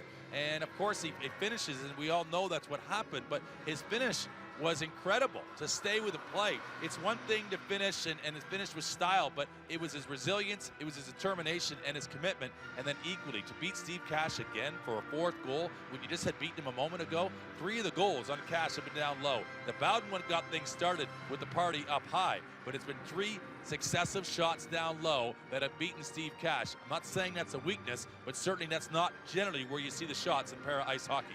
And we've lionized Declan Farmer in this tournament, rightfully so. He scored 12 goals, but with those 2 goals, all of a sudden Tyler McGregor has 12 goals in the tournament. He could not have picked a better time to find a pair in a span of 13 seconds than the gold medal game. A huge reason why Canada has a 4-0 lead. We will be back in just a moment with the 3rd period. The United States of America, what can they do here in the final 15 minutes? That's coming up next.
Four nothing is the score. Canada over the United States. We've got the Lion King music on the loudspeaker. And much like they held Simba up over the desert to the Sahara, the Canadians hope to be holding gold medals at the end of this game. The Americans really need to get things going here, and there's the magical McGregor a couple of goals in a span of 13 seconds in the second period, and that has blown this game wide open for Canada. Tyler McGregor is very much the leading light now offensively for Canada. And with 12 goals in this tournament, we have given so much of the attention to Declan Farmer. Declan Farmer, and this is no slight on him, but if the Americans are to get back in this hockey game, he's going to be at the forefront of it between him and Brodie Roybal. But it is Declan Farmer who generally is the one who gets things started. They both have that breakaway speed. They both have that phenomenal scoring ability. But they are reliant so heavily on that pair, and they have to be players who get a goal here early in this third period to be able to get this American comeback started. Well, I mean, it's doable. This is the most successful team currently in para ice hockey in the United States. They essentially need a goal every 4 minutes for the duration of the third period. A little more than that, actually, but that's about what it's going to take. If there's any team that's capable of scoring 4 in a period like this, it's the Americans, but you see them jawing Westlake and Farmer at the start of the face-off. Yes, they're capable of scoring 4 goals in a period, but what we've seen in the first 30 minutes, looks like Canada's been the better team, no question about it. What a play by Landeros to take away Cozzolino. Here comes Brodie Roybal. They catch a piece of him here at his Bowden. This is Landeros. They've started well, U.S. Backside is McKee. Here is Farmer. And this is how you initiate an opening shift. If you are, in fact, the leading light in your sport, you come out and aggress things. You force the opposition to now have to play it all the way down the length of the ice for icing. And they certainly have come forward here in the opening 33 seconds. The Americans start well in this third period. That's the kind of start they need. 33 seconds in, good puck movement, nothing on goal, but they get an offensive zone face-off. Canadians forced to ice the puck, so that's the kind of puck movement the Americans are going to have to execute here in the third period, and the next step for them is finding open shooting lanes. Dominic Larocque's made a couple of great saves already in this game. You get the feeling they're going to have to be wide open looks, or there's going to have to be traffic in front if you're going to beat him in this third period. Canada on their breakout today have been as good as they have at any point in this tournament. They've had a man on the wall. As they've come around from the back of the goal, they've been able to get it to this half-wall situation. And if they've not been able to clear it or make a good positive play, they have kept it. They've kept it and made sure that they gave it to somebody else who was in a better position. There's Roybal, hits McGregor hard, and they're still locked up. Their horns are entangled as now they get loose from each other. McKee, and this is going to get a little bit bitey here right now for Canada as this comes across the Farmer. It's into the back hand, and he doesn't take it clean. McGregor comes across and Landeros. Bowden can't get the puck out, and Roybal does. And when we say it's going to get a little bit interesting here, is it just bleeds out of the defensive zone, and the Canadians are going to have to probably weather a storm here for a spell against this American side. Good physicality here in this game. We saw Roybal and McGregor, two of the more high-skilled players behind the Canadian net, mixing it up. As you just mentioned, there's going to be a lot of it here in the third period. The Americans have to do a good job to stay out of the penalty box. Farmer had an opportunity in front. He picked the puck up just late as it went off his stick. But good puck movement again by the Americans as they're having a great shift here. They need to find an opportunity to put one on goal. A little too cute there, and out of the zone it comes. The Canadians managed to clear. It's Westlake. And that's a little bit of the youthful enthusiasm of Brodie Roybal. He is so outstanding in the sport. Sometimes he can get a little cute, and you're seeing a very mature performance right now from Canada. Westlake out there, Bridges delivering good, smart, sensible, fundamental hockey. As here comes Farmer. Farmer on the outside, he gets squeezed. He's going hard in the boards. We haven't seen Farmer taking off the puck like that at any point in this tournament, as he does a 720 and ends up just getting himself upright before he goes crashing into the end boards. Landeros gets handcuffed by that one, kept in by Farmer as he's everywhere. And he's got the puck back on his stick from here. He slots it to the far side and plays it potentially for an American to be the first forechecker on it. Bridges is having an excellent hockey game, and not necessarily offensively, but just, again, playing a different purposed role here for this team. And what you're finding maybe with this Canadian team, it's gone through a little bit of an identity shift, or maybe a personality shift where you do, although you're still a prolific player, you go through a change in roles in order to help your team to win at championship level. And that's what's going on here with Bridges and Westlake. maybe not being the stars of the show offensively like Tyler McGregor is right now. What they're doing is they're leading by example and playing a good, mature brand of hockey. As here comes McGregor with the advancement from Dixon up this left wing. He steps to the inside as McGregor. He's still going. He advances in front for Westlake. What a shot from Westlake and a turnaround fire as Cash is equal to it. It's a nice save there by Steve Cash and a great opportunity from Westlake trying to provide some offense. As we talk about Billy Bridges, he does have 3 assists in the game. He's been a great player for this team offensively so far, and he's also done a very nice job at the other end of the ice. As you talk about, he's a player capable of playing different styles, and he's been arguably the most effective player, perhaps Bowden as well, and obviously McGregor with the 2 goals that he has. So a number to choose from Canada. The Stars had to be big for them in this game. They have been. 10:59 separates Canada from gold.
We are back inside the Gangneung Hockey Center. 4-0 Canada with the lead, and another great look here. That was the spinning, sit, and then fire as Westlake, who was fading away, got control of it, had to turn, wanted to shoot it with his right hand, got enough of it to maybe test Cash, but Cash as well. As you see, Cash's hands up high. That really is a difference-making quality between Steve Cash and a number of the other goaltenders. All of the goalies in para ice hockey. There's a big hit from Shaws. He's going to get penalized, though, for it, as he crushes the Canadian blue liner, Adam Dixon, and Dixon looks over at him, but Paul Shaws is going to go sit down for 2 minutes for roughing. Shaws plays such a physical brand of hockey for this American team, and he's a guy more than anybody else who will toe that line between legal and illegal. And that, he just gets the hands up into the face. That's a penalty every day of the week. The Buffalo native, Shaws, will sit now for 2 minutes or less. And if there was any doubt which way this game was going to this point, an opportunity to cement their lead as Canada, if they can put a 5th one in, you have to think it's as good as gold for them. And it's a strong clearance here right now, and it's debatable for me as to which is better choreography here today, the way the Canadians have executed their game plan or the way they have this crowd totally in unison enjoying themselves in this gold medal match, as this is still now McGregor. And just up to Dixon. Dixon will just fire it in. That one comes off the boards in a real wicked carom. As Brody Roybal out there has got Dominic Larocque now having to make a play just to keep it away from him, as he is so willing to be the first man on the scene on the penalty kill.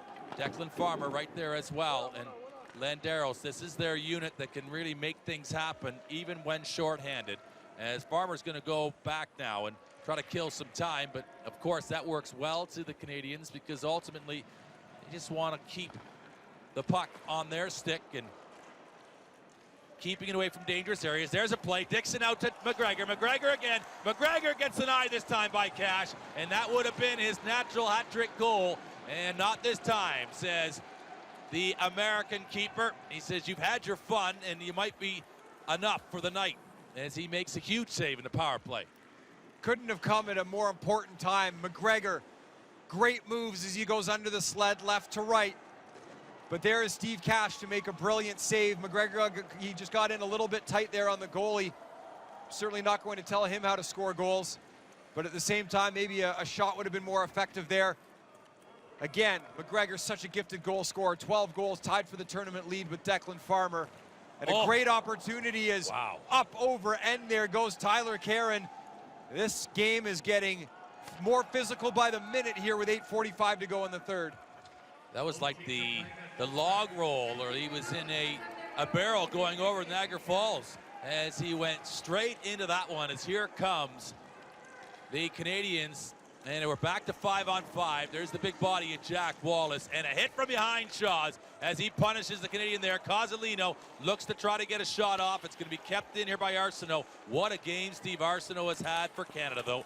So sensible and such a mature performance indeed, as throughout the entire Canadian lineup it has been that. But Arsenault, who took a number of hits, initiated and took away time and space of the American players early in this hockey game, and differential for sure as he makes another hit there in on Jack Wallace.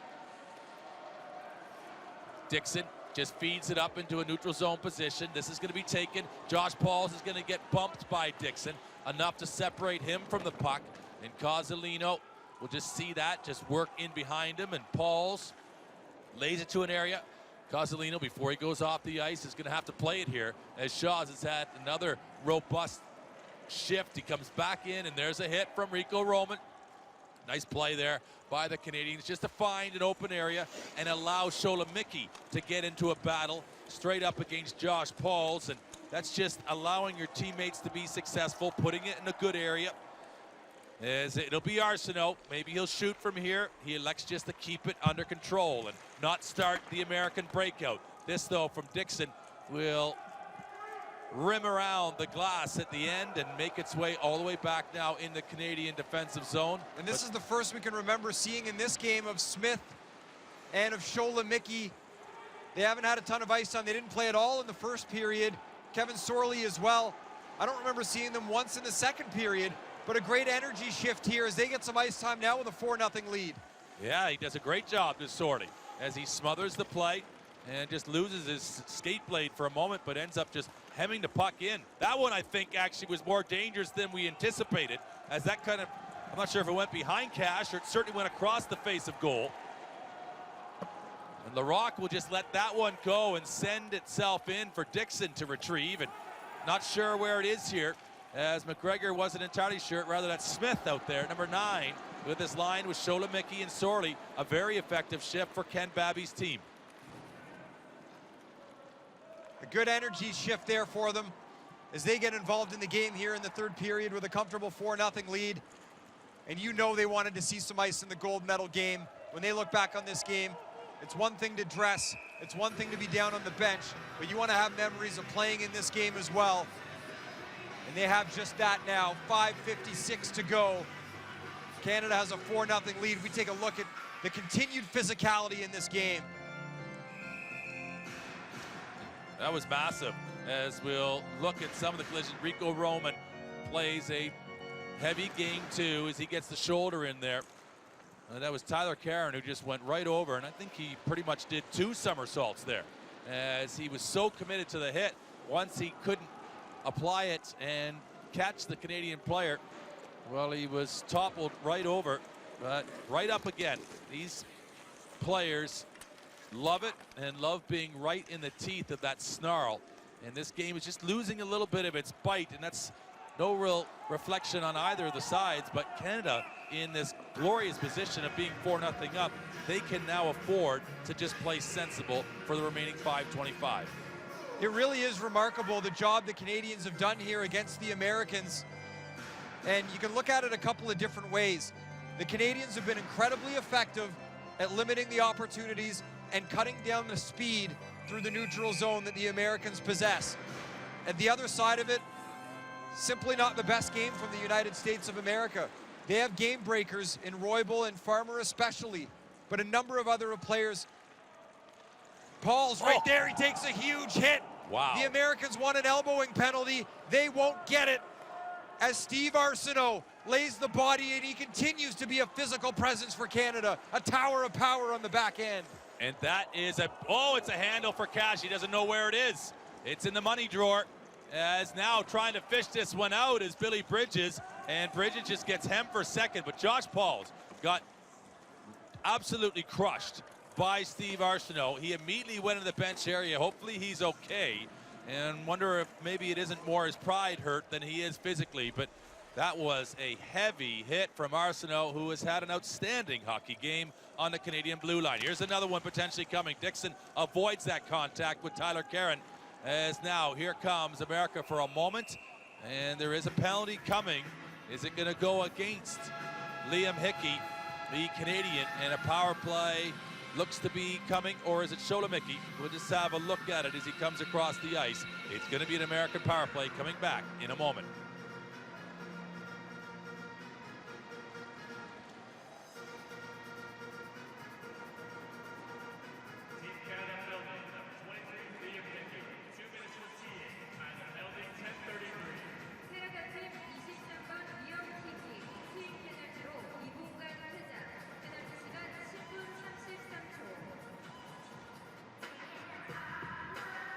Today's attendance is 806. 오늘 미국과 캐나다의 금메달전에 806명의 관중이 와주셨습니다. 자, 지금부터 806명의 함성 소리 들어보겠습니다. 함성 시작합니다.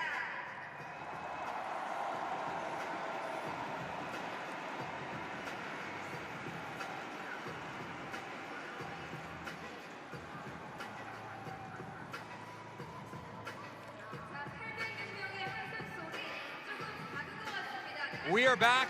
The Americans going to the power play. A 2-minute man advantage coming up here. A minor penalty, Liam Hickey for teeing, as you just saw it on the left side of your screen. So an opportunity for the Americans with 4:27 to go to get involved in this game. And another thing to keep an eye on with how physical it's been lately. You know the Americans especially are taking names and numbers in a 4-goal game. We'll see if the temperature starts to boil here, but right now their mind is on getting a goal and getting back into it. It's out to McKee, gets it, there's a shot. Larocque, though, is right on the money with another save as McKee elects to go to the left hand. He gets the feeder from Roybal as we look back at the penalty that has led to this power play. And it's just maybe a slice of it there coming in, just getting a piece of the American forward as he tries to break out of his own zone. And a goal would go a long ways here, and we could have ourselves, and it's certainly an eventful finish to this gold medal match. And if you're new to the sport of para ice hockey, a teeing penalty occurs anytime a player uses the end of their sled as the initial point of contact to make a hit. You can't go in with the butt end of your sled. They call it teeing because it basically is a T-bone situation. So that's the penalty on Hickey. 3:47 to go. The Canadians can start to feel it. They have a 4-goal lead. The gold medal is within their grasp. Landeros will move things forward, and Dixon has just had it all his own way, hasn't he? As he takes away what was the intention of a seeing eye pass up the middle, and Adam Dixon has been a monster on the blue line in this tournament for Canada, and he continues to do it as he just reads the play. He controls things entirely from the back end, from the front, and all over the ice. Here is Declan Farmer, is one-on-one up against Dixon, and that is two of the best in this sport, having a one-on-one battle, and Dixon in full desperation sprawls completely to make sure that Declan Farmer has his momentum interrupted. And it's too many men on the ice, I believe, for Canada. They had 5 skaters on the ice in a shorthanded situation as the linesman stops play, and it is a Canadian player headed to the penalty box. We'll wait to get confirmation, but you saw 5 players on the ice for Canada as they were killing that penalty, and this sets up for 38 seconds, a 5-on-3 advantage for the Americans. They need to get one quickly, and then they'll have another opportunity if they can in 38 seconds if they can get a goal. They'll have more power play time. This is the kind of momentum change that the Americans needed. It's over to Landeros. He'll shoot, he scores, and it's as quick as you can watch it happen as Landeros goes top right corner. The Americans going to go right back to the face-off circle and say, drop that puck. We've got business to do. As you watch it here, as quick as a spin and turn and up. Brody Roybal, a nice play off the face-off. That's a set play. And with only 3 bodies on the ice for the Canadian side, there's nobody that can get over and cover Landeros. The Colorado native did just what the Americans needed. It took all of 5 seconds with the 2-man advantage. They now have 1:55 with just under 3 minutes to go to try to get another quick strike and get back into this game, get into a situation where they can pull the goaltender and maybe have a couple of minutes to play with if they can score here in the next minute. We don't have the stats for the American productivity when they have a 5-on-3 advantage, but I can guarantee you they're probably 100%, as that is as good an opportunity to score a goal as you're going to get. A set play so well executed and almost indefensible, really, for the Canadians, and equally for Dominic Larocque in goal. And he'll be feeling a little bit hard done by that. He didn't get a chance maybe to pitch a shutout, but it's all about a victory here, as they're just outside of 2 minutes now, and Canada are awaiting a chance to return to World Championship glory in a gold medal game against the mighty USA, as they are still going. USA turned over, and they can fire at the length of the ice inside a minute of that power play, inside 2 overall in this game, and they can see the finish line from here. Can the Canadians? Really nice play by McGregor. He's been so effective. We talk about him scoring a couple goals in the second period for Canada, but a great play there defensively to clear the zone. The Americans back in, but look at the clustered defense by the Canadians as it's Brad Bowden, a phenomenal game. He's got a goal and 2 assists on the back end. An electric puck mover for Canada. 1.5 minutes to go. The Canadians looking to finish things off here and claim gold. It's going to be kept in by Dixon. So careful and so considered with every movement of the puck and every stick handle that he makes, as he's made a couple glorious maneuvers there and just bought himself some time, bought his teammates the opportunity to readjust and get into good position. And they're just going to try to hold this puck and control things for a second. But Declan Farmer has broken out of the pack, and then Bowden takes it away. Here's Brody Roybal. Roybal's going to try to find some room, and he just tries to jam one to the long side.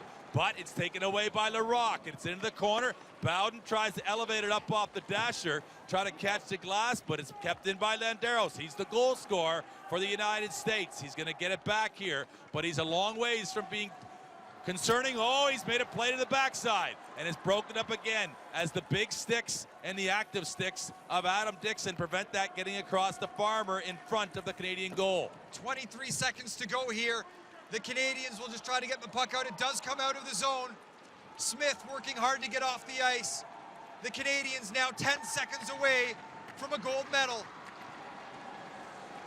And there's going to be a changing of the guard in the sport of para ice hockey, as Canada, for the World Championships in 2017, have claimed gold, and a performance for the history books, as they have done it in style in Gangneung, a year out from the Paralympic Games. And it might just be one big title they've won, but potentially for Canada, they have found a chink in the American armor, and they have found a way in which to exploit this overpowering American side. And you see the celebrations from the Canadians. They have earned their opportunity to celebrate here and enjoy their moment, because they have been the runners-up to the Americans, as we say, over the last 6 international major tournaments. And a glorious moment for them, and the Americans come tight together. And in recognition of this moment, they of course will use this to consolidate, and they talk, as you see, and see how close a team they are, the Americans, as they keep themselves close together. They win together and they lose together. As the Canadians, it's their moment to shine, and it's their moment to enjoy it. They are the world champions again.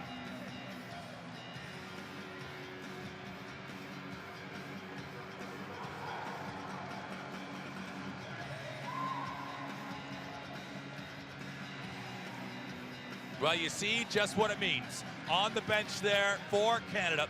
Such a proud hockey nation. And para ice hockey, there's really been 3 tiers in the development of the sport as it has emerged and grown. The Norwegians initially, the Canadians then taking over in the early 2000s, and then in more recent times, the Americans, who have been at the top of the tree And this one victory doesn't necessarily mean that there's an entire shift in the access, but what it does mean is that Canada have found a way when for a long time, since 2013, they have been puzzled as to how to return to be the best again of para ice hockey. The Americans defeated for the first time in a World Championship since the gold medal game against Canada in 2013 in the Republic of Korea. Here we are 4 years later. Same country, same result for Canada. A golden moment as they reclaim hockey supremacy in para ice hockey.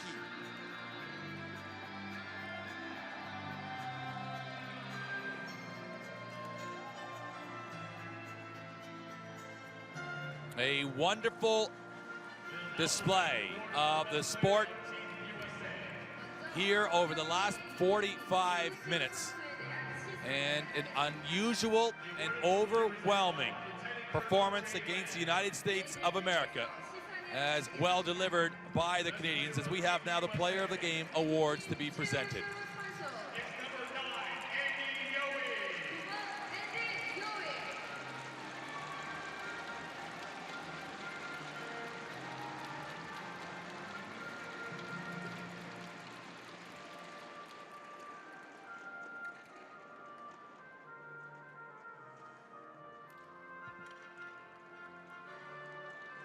Andy Yohe comes across and accepts the award. And this, a special moment as members of the American Armed Forces in attendance and a representative given the honor of presenting the Player of the Game award. So many veterans as well on this American team of the Armed Forces. Rico Roman, Bo Reichenbach, a number as you go down the line.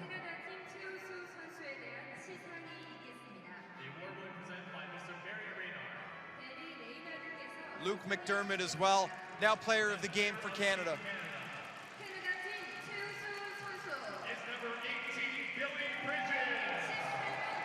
Oh, Billy Bridges had a tremendous game for the Canadians.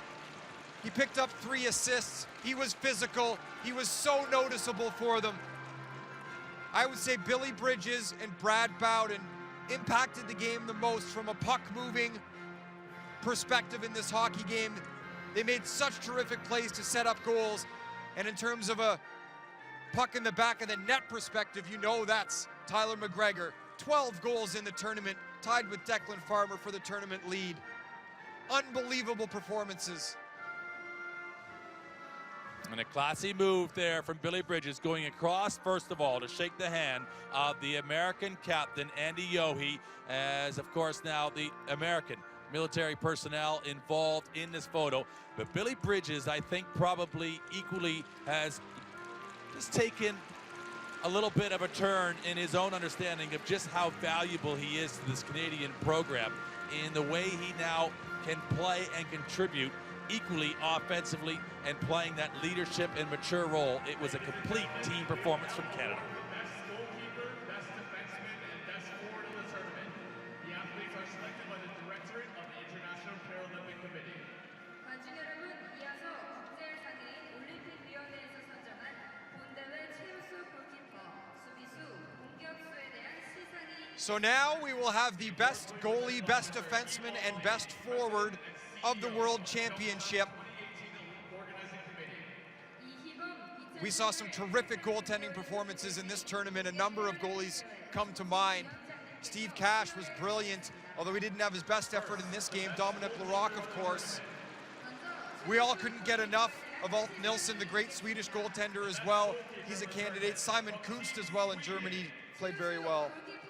Yeah, there is a star cast of goaltenders that could be chosen, but it is now coming out, and it's going to be Alt Nilsson who gets honored with that goaltender of the tournament award, as you see him with a Swedish jersey on. So the players from all respective teams still in attendance watching this gold medal final.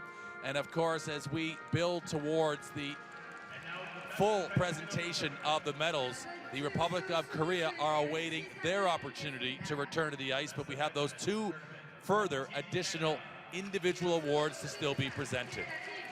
Is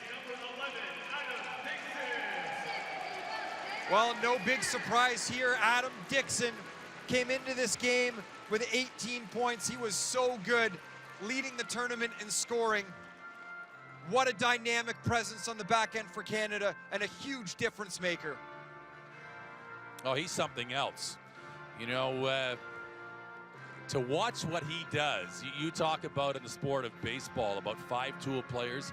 He's a 5-tool, maybe a 6, because he delivers physically, he manages the puck, he sets the table for his entire team, he leads them offensively, and he also gets them out of so many dangerous situations defensively. It really is overwhelming to see what he brings to the table as a player for para ice hockey. And now the forward of the tournament, as you might have guessed it as well, setting new records in American para ice hockey. He's still a teenager, and Declan Farmer comes across to get his just reward in what he has done in this incredible World Championship tournament. Well, coming into this tournament from an American perspective, Declan Farmer had tied the all-time record for most goals in a World Championship with 6. He had 12 in this tournament, double for Declan.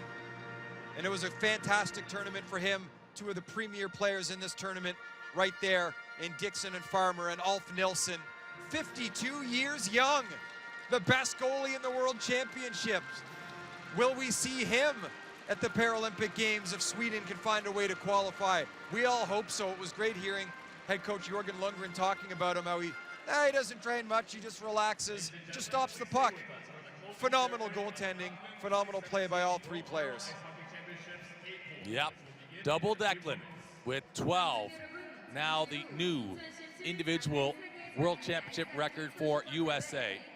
So both of these teams will await. We will not have the playing the national anthem until all 3 teams are in position, as they are, of course, just preparing now for that medal ceremony still to come.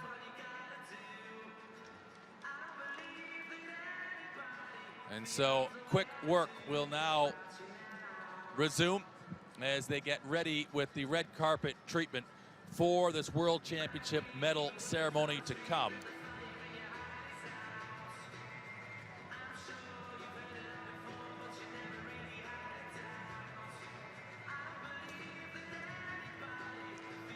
It's a 4-1 victory for Canada in the gold medal game, and we mentioned it, the last time the United States lost at a World Championship, lost a single game at a World Championship, was back in the 2013 final. That was to Canada, and it was right here in the Republic of Korea. So there's something about the ice here in the Republic of Korea that the Canadians seem to enjoy. They couldn't beat the Americans in the preliminary round, a 2-1 loss. They came out absolutely flying in this game, and there was no question at the end of the day who the better team was. The Canadians are back on top in para ice hockey. There's a couple of key reasons I think you can contribute to the success for Canada in this tournament. And first of all, it starts with Brad Bowden. Brad Bowden has gone back from being a forward 2 years ago at the World Championships with that line of Bridges and Westlake. And I think there was a lot of the apples, or a lot of the focus, or all of the eggs, shall we say, in one basket. And when you looked at the American recipe for their success, they had balance, they had depth, and they had speed coming from the back. And so Canada learned from the best, the Americans, and made that adjustment. That's number one. They're also starting to recognize that Westlake and Bridges, who have been the front runners, the face of para ice hockey for Canada, have now got the opportunity to add further dimension to what they bring this Canadian program. They are not expected necessarily to shoulder the entire offensive load anymore. They need to distribute that more fairly. And in order to be successful against the depth of quality of the American team, they have Tyler McGregor, they have Liam Hickey, who are now superstars in their own right for this Canadian team. And Westlake and Bridges can add offense, but they can add other maturity and other leadership and other physicality and great puck management to help this Canadian team be successful. And they have a goaltending tandem now as well that they can choose between both of them. And they have the likes with a 4 and a 5-man unit on the blue line with Tyrone Henry, who's a +22, Steve Arsenault, who played out of his skin, and then you've got a superstar in Adam Dixon from the defensive position that's a game changer. And that really are, or those ingredients are really the key elements to why Canada were successful in the 2017 World Championships and maybe found themselves 3 goals out 2 years ago in Buffalo. Well, and you can't say enough about Tyler McGregor either. He scored those 2 goals in a span of 13 seconds in the second period. Such a dynamic young player he has been for this team. He's a Newfoundland native, and for anybody that's been to Newfoundland or knows the people there, you can bet that the screech will be being passed around tonight in celebration. Tyler McGregor, a hero from Canada, and he's standing by downstairs. Hey Tyler, you just came out here and won Canada's record 4th world title. How are you feeling right now? It's hard to put into words, really. I'm so proud of every guy in the room. It's kind of getting emotional here right now. We've worked so hard for this. It's been a long 4 years. Our last World Championship was here in Korea, so obviously we're doing something right here. No, I think we came out today on a mission. We knew what we wanted to do, and we executed that. And I'm so happy for every one of those guys. We're one of the closest teams I've ever played on, and this is one of the best days of my life for sure. And 4 years ago here in the Republic of Korea, you won a world title, your first as a rookie, and now you came back 4 years later as a veteran and won. What's that been like? It's been so hard, man. The past few seasons have been challenging for a lot of reasons. We've had a lot of disappointing results, but we stuck with it, and we've had a lot of guys who've gone through that, a lot of new guys who've come in and bought in and worked so hard and pushed us to become a better team, and every guy deserves this so much. So we're gonna enjoy tonight. We're extremely happy, and we're just gonna continue to build on this. We're not done here. We're back here in less than 10 months, so that's exciting for our program. We're so lucky to represent Canada on the world stage, and this is for them, this is for each other, this is for our families back home. We've been getting up at 2 a.m. to watch these games, and this morning, so this is unbelievable. Thank you, Tyler. Thank you. Phenomenal game and a phenomenal tournament for Tyler McGregor. He finishes with 12 goals, tied for the tournament lead. And quick correction, it's actually Liam Hickey that's from Newfoundland. Tyler McGregor's a Hamilton, Ontario native, so I'm not sure what they'll be passing around there, as you're from Hamilton, Ontario as well. It's actually about 8 o'clock in the morning there, so maybe just having some cereal and saving the celebrations for a bit later.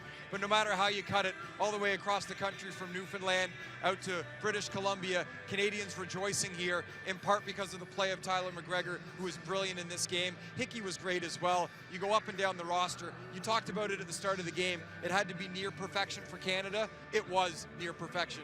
It was, and we go back to the Josh Paul save that Dominic Larocque makes, but let's remember back to those 5 shots in on Steve Cash, and they weren't going in. And at that point, I'm starting to watch this hockey game, and I'm thinking, is Steve Cash going to steal the show here again and be the difference in this hockey game? And then from nowhere, Brad Bowden found a way to breach him.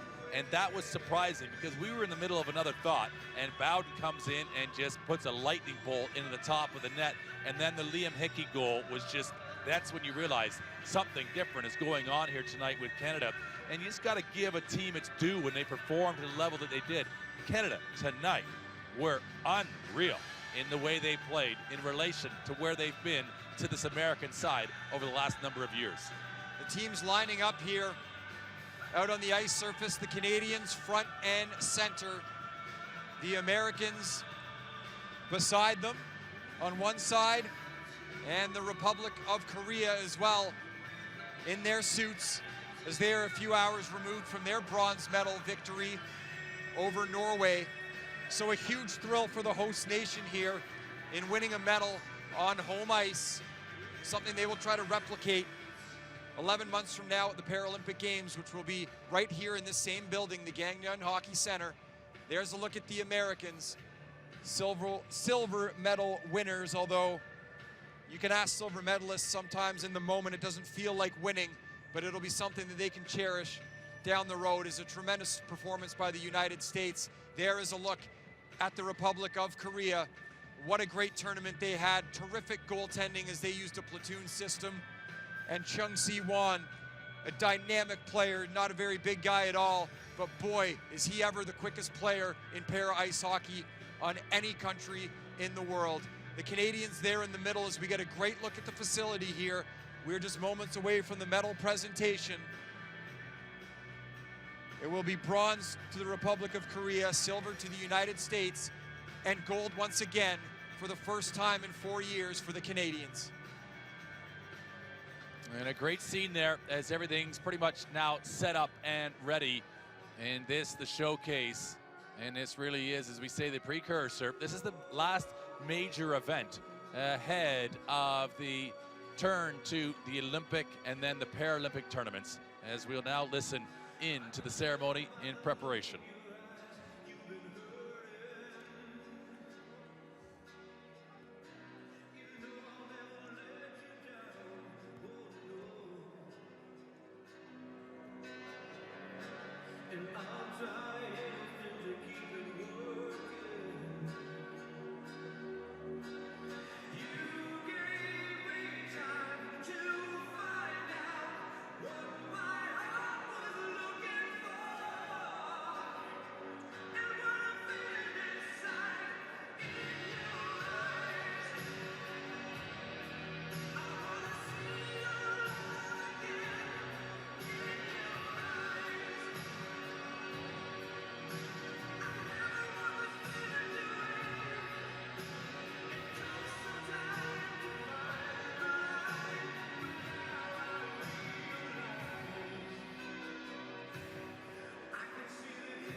Ladies and gentlemen, welcome to the closing ceremony of the Gangneung 2017 World Para Ice Hockey Championships A4.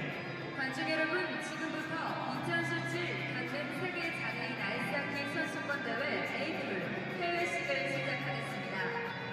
Please all welcome our honorary guests for the closing ceremony. 먼저 참석한 대비는 입장이 있겠습니다. 환영의 큰 박수 부탁드립니다.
The bronze medalists, 동메달 Republic of Korea.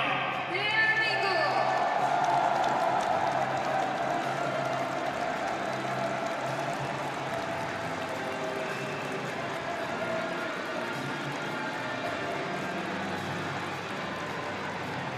The medals and flowers will be presented by Gangneung Park, Vice Administrator, Cultural Heritage Administration, and Goalie, Chief Director, Korea Rehabilitation Agency. 메달은 한국건강보험복지공단 부국민 이사장께서, 꽃다발은 문화재청 박영근 차장께서 수여해 주시겠습니다. 축하의 큰 박수 부탁드립니다.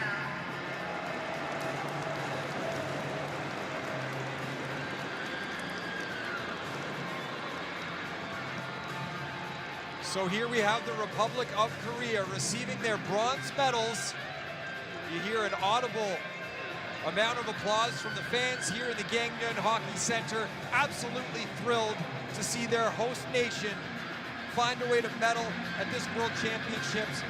They had such a brilliant tournament. They played with so much pace, such an exciting team to watch.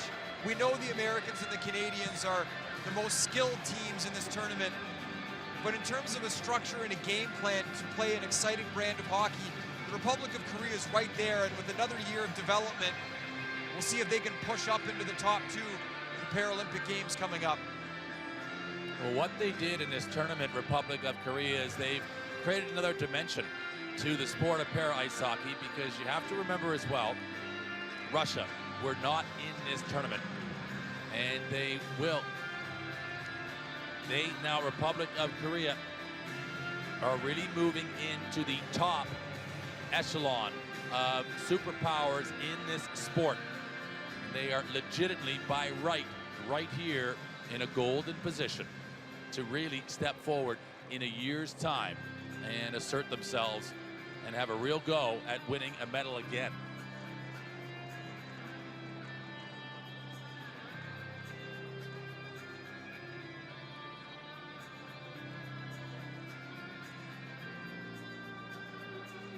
So the bronze medals rather, being handed out by the Chief Director of the Korea Rehabilitation Agency, Koo Bon-min. And what a great host nation here. Again, the Republic of Korea hosted the World Championships back in 2013. Coincidentally, the last time the Canadians won a gold medal at this tournament, and also the last time the Americans were defeated at this tournament. And they have done such a terrific job. Everybody here, from the volunteers to the organizers. We've had some really special people helping us out here in this tournament, and it would not be possible without all the great effort from everybody involved. So from everybody at the World Para Ice Hockey all the way down to the local people here helping to organize, it's been a phenomenal tournament, and what a great job here by the Republic of Korea to give their home fans something to cheer about, win a medal here on home ice at the home of what will be the Paralympic and Olympic hockey venue in just under a year's time.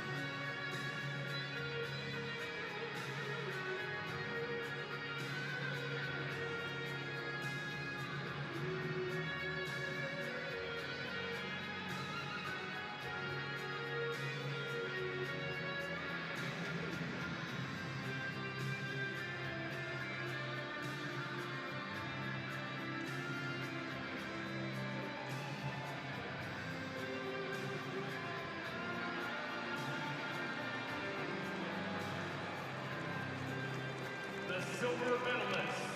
은메달. The United States of America. 미국. The medals and flowers were presented by Keith Blaze, Chairman of the Directorate, and Thomas Colester, World Para Ice Hockey Sport Technical Committee, Head of Competition. 메달은 세계 파라아이스 하키 대회 키스 블레이즈 기술 자문 위원장님께서, 꽃다발은 세계 파라아이스 하키 대회 기술 자문 위원회 토마스 코에스터 경기 총괄께서 수여해 주시겠습니다. 축하의 큰 박수 부탁드립니다.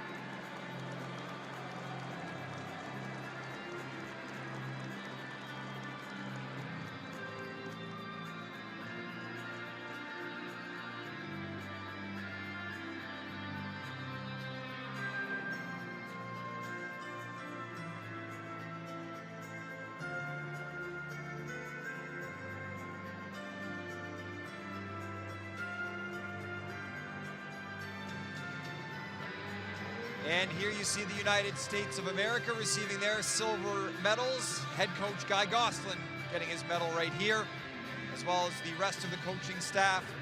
Medals being handed out by Keith Blaze, the World Para Ice Hockey Sport Technical Committee Chairperson. Gonna take the cowboy hat off to get that medal on. And all the players dressed now for Team USA will receive their medals, starting with Captain Andy Yohe. Not the result this team wanted, as you see the expressions on their face. Difficult in the moment to receive a medal in a game that you lose. We all know that gold and bronze, you win those medals, and silver, sometimes it can feel like You didn't win a silver medal, but this will be something for these players to hang on to and cherish as they look back on their hockey careers down the road. Certainly a tremendous accomplishment anytime you can win a medal at an event of this magnitude. It is, and you know, of course, the Americans who have had such overwhelming success and not necessarily unprecedented success. Like we said, we have seen really 3 waves of dominance in the sport of para-ice hockey. But probably the Americans in the last Paralympic cycle, since just after probably the World Championships were here last, we have seen them really step forward and assert themselves as the dominant force. And for them, of course, they'll be feeling sore. It's always the difficult part in these tournaments to collect the silver medal.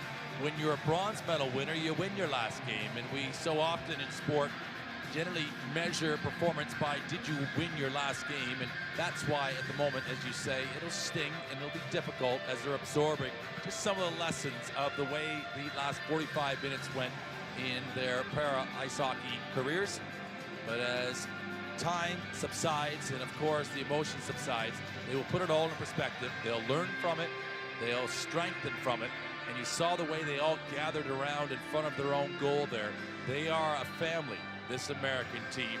They have been on a journey, and their journey as well, really, of course, since February with the late passing of Jeff Sauer. You talk about a change emotionally for this family and what they've had to adjust to and deal with as well. It really is incredible how well they performed.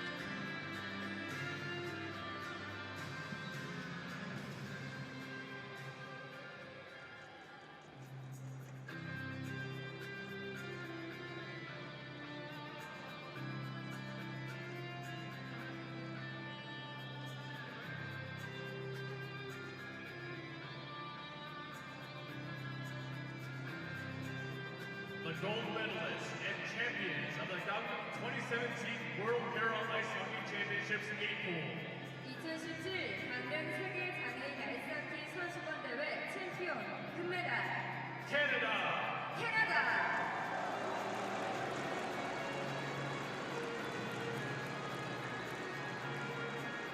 The medals and flowers were presented by Sam Sol, President at Korea National Council of Social Welfare, and Yeonki Choi, Mayor of Gangneung City. And here we see the Canadian team, starting with the coaching staff, receiving gold medals. What a performance by Ken Babby and company, as the Canadians have usurped the Americans as the top country in World Para Ice Hockey. Just a phenomenal effort from top to bottom for this Canadian team. They played a near perfect game here against the Americans, which you absolutely had to expect would be necessary in order to win this hockey game. And it's a golden moment for the staff of Team Canada, and it's about to be for the players as well as they get set to receive their medals.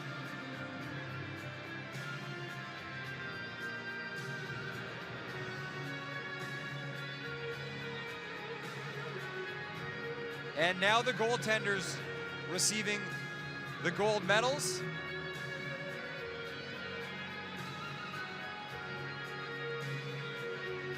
As we see Dominic Larocque and Corbin Watson receiving their medals. Greg Westlake, just a moment away from receiving a gold medal himself. He is a gold medalist with Canada, multiple occasions representing Canada in para ice hockey. And here is the captain, with gold around his neck for Canada. Tremendous tournament by Adam Dixon, named the most outstanding defenseman. They do it by position, so there is no one MVP of the tournament, but you could definitely make a case for Adam Dixon.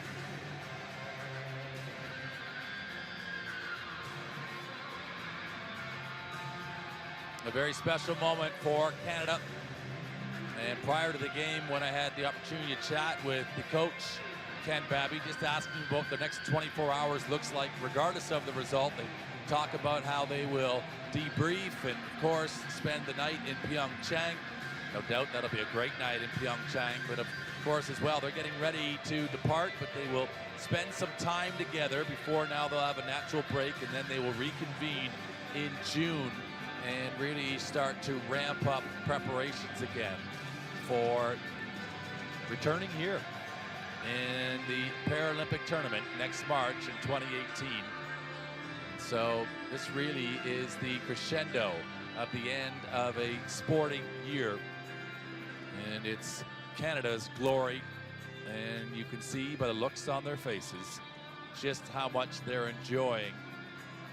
And I think as much that they are world champions again, but I think probably frustratingly so for them. They didn't know and probably think they were going to be able to unhook the American wagon that seemed like a runaway train in the success that they had been enjoying over the last number of years, and probably equally for Canada, a little bit relieved that they're able to just find a solution and find the right recipe for getting back to where they, of course, want to be. And it's such a rivalry between the Americans and the Canadians to see who is the best, and that's why it's so much fun to watch them compete against each other. The theme from Top Gun was on a loop for about 15 minutes there, and I couldn't get enough of it. They can't play that song. We got a little Coldplay going here now as all the team members have their medals. Great music selection here as we are reaching the conclusion of the 2017 World Para Ice Hockey Championships.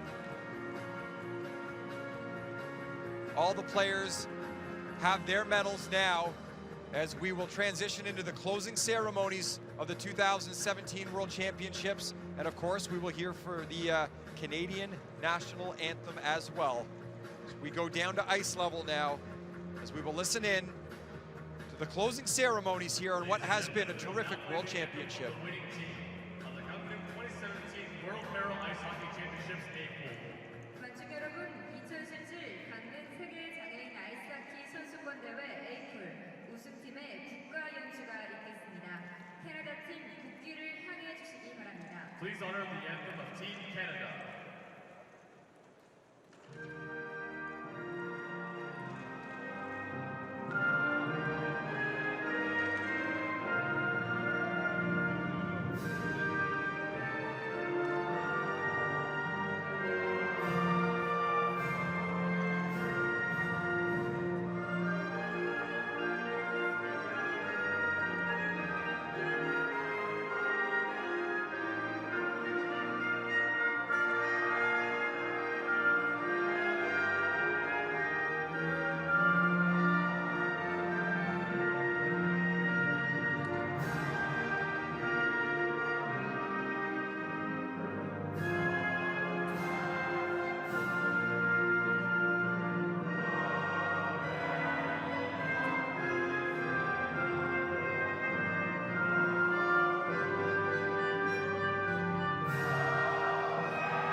Ladies and gentlemen, please put your hands together for our medalists. 관중 여러분, 선수들을 향해 다시 한번 큰 박수 부탁드립니다. There's a round of applause for Team Canada. Their flag hangs highest. World champions in 2017.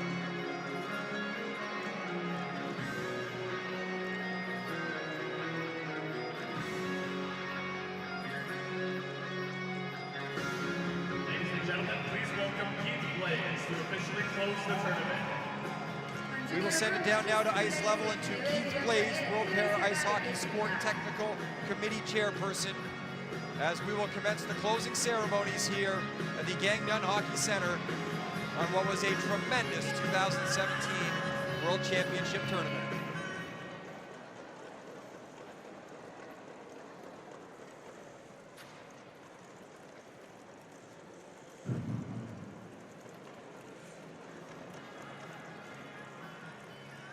Good evening, ladies and gentlemen.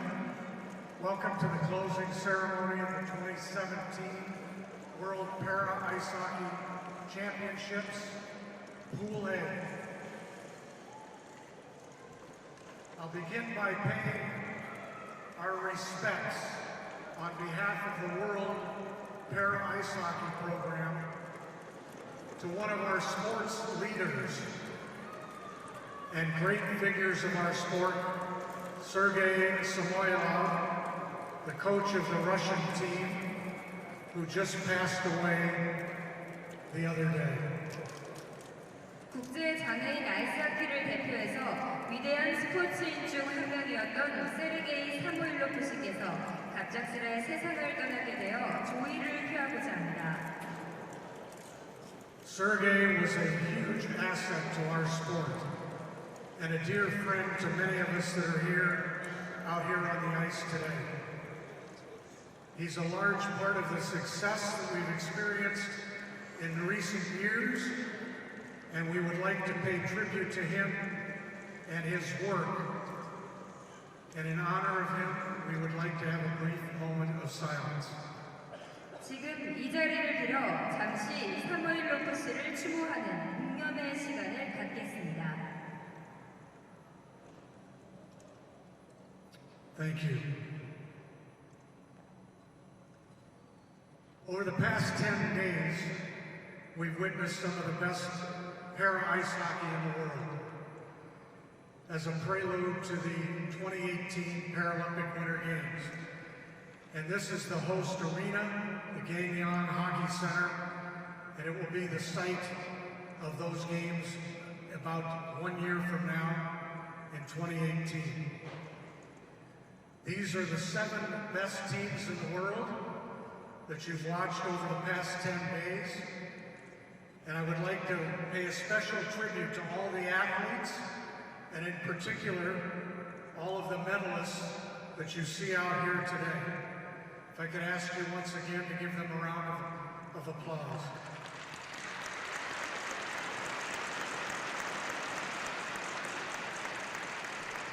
In particular, I want to congratulate Hockey Canada and Team Canada for their gold medal victory.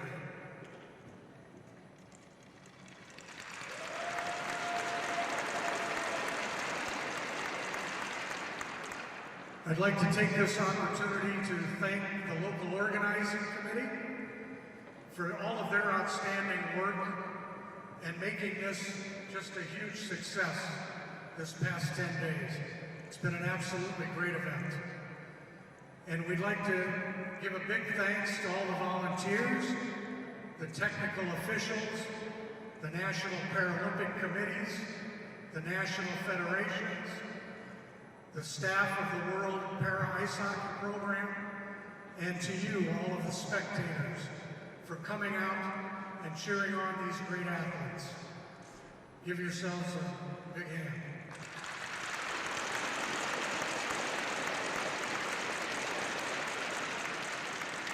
And finally, I'd like to thank all of the athletes for their great work and their efforts here and their help in growing this great sport of para ice hockey.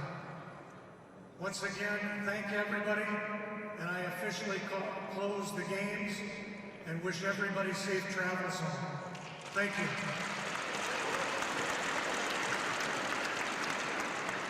Ladies and gentlemen, we will now play the Paralympic anthem.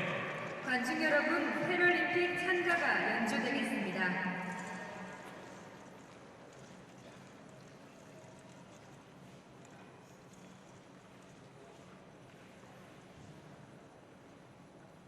And being presented right now is the flag of the International Paralympic Committee.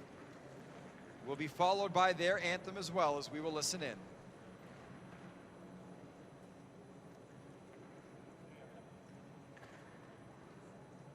Please honor the Paralympic anthem.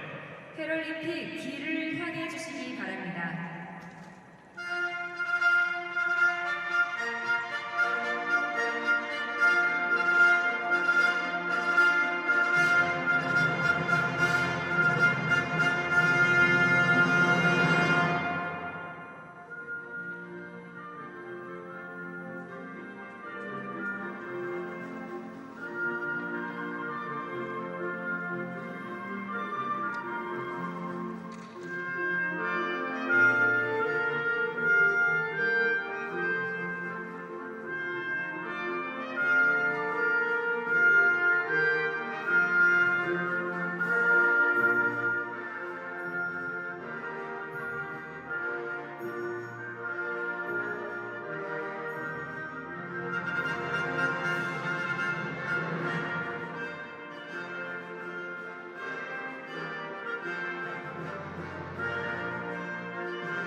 gentlemen, this concludes our closing ceremony. Thank you for attending. 여러분, 이것으로 회식을 모두 마치겠습니다. 감사합니다.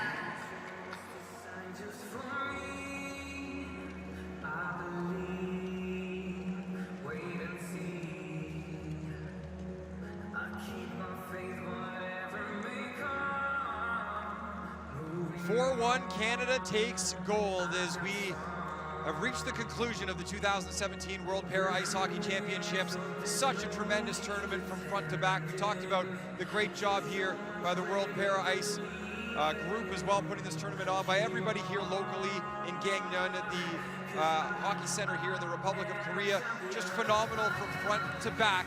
And for the Canadians to knock off the rival Americans in such exciting fashion, you know it'll be a big party for them tonight. And for every team involved here, a great precursor, a great test event for the Paralympic Games next year. A number of storylines in this tournament. For me, Republic of Korea becoming legitimate and winning a bronze medal at World Championships, I think it's outstanding. It brings another dimension to the top of the tree in the sport. To see a change with the Canadians now finding an answer or a reflection or a response to the American dominance. It's another dimension, of course, as we build towards the Paralympic Games here in a tournament in just under a year's time. And I just think the further growth of the game in another region of the world that maybe hadn't had the same amount of exposure to it prior. It's exciting for Republic of Korea, for Pyeongchang, for Gangneung. With these games in less than a year's time, the Paralympic Games, I really think you're going to see a groundswell of interest, excitement, and hopefully more participation in Paralympic sport. And if these World Championships were a big part of sowing that seed, it's been an overwhelming success. Well, we thank everybody here in Gangneung. We also thank everybody involved in the Republic of Korea, everybody at home for watching, and all the fans that came out to watch this event as well. It's been an absolute privilege to broadcast it to you. For Brent Pope and everybody else behind the scenes who works tirelessly here every day to put this production on, I'm Mike Kelly. Thank you for watching the 2017 World Para Ice Hockey Championships. We'll see you again soon.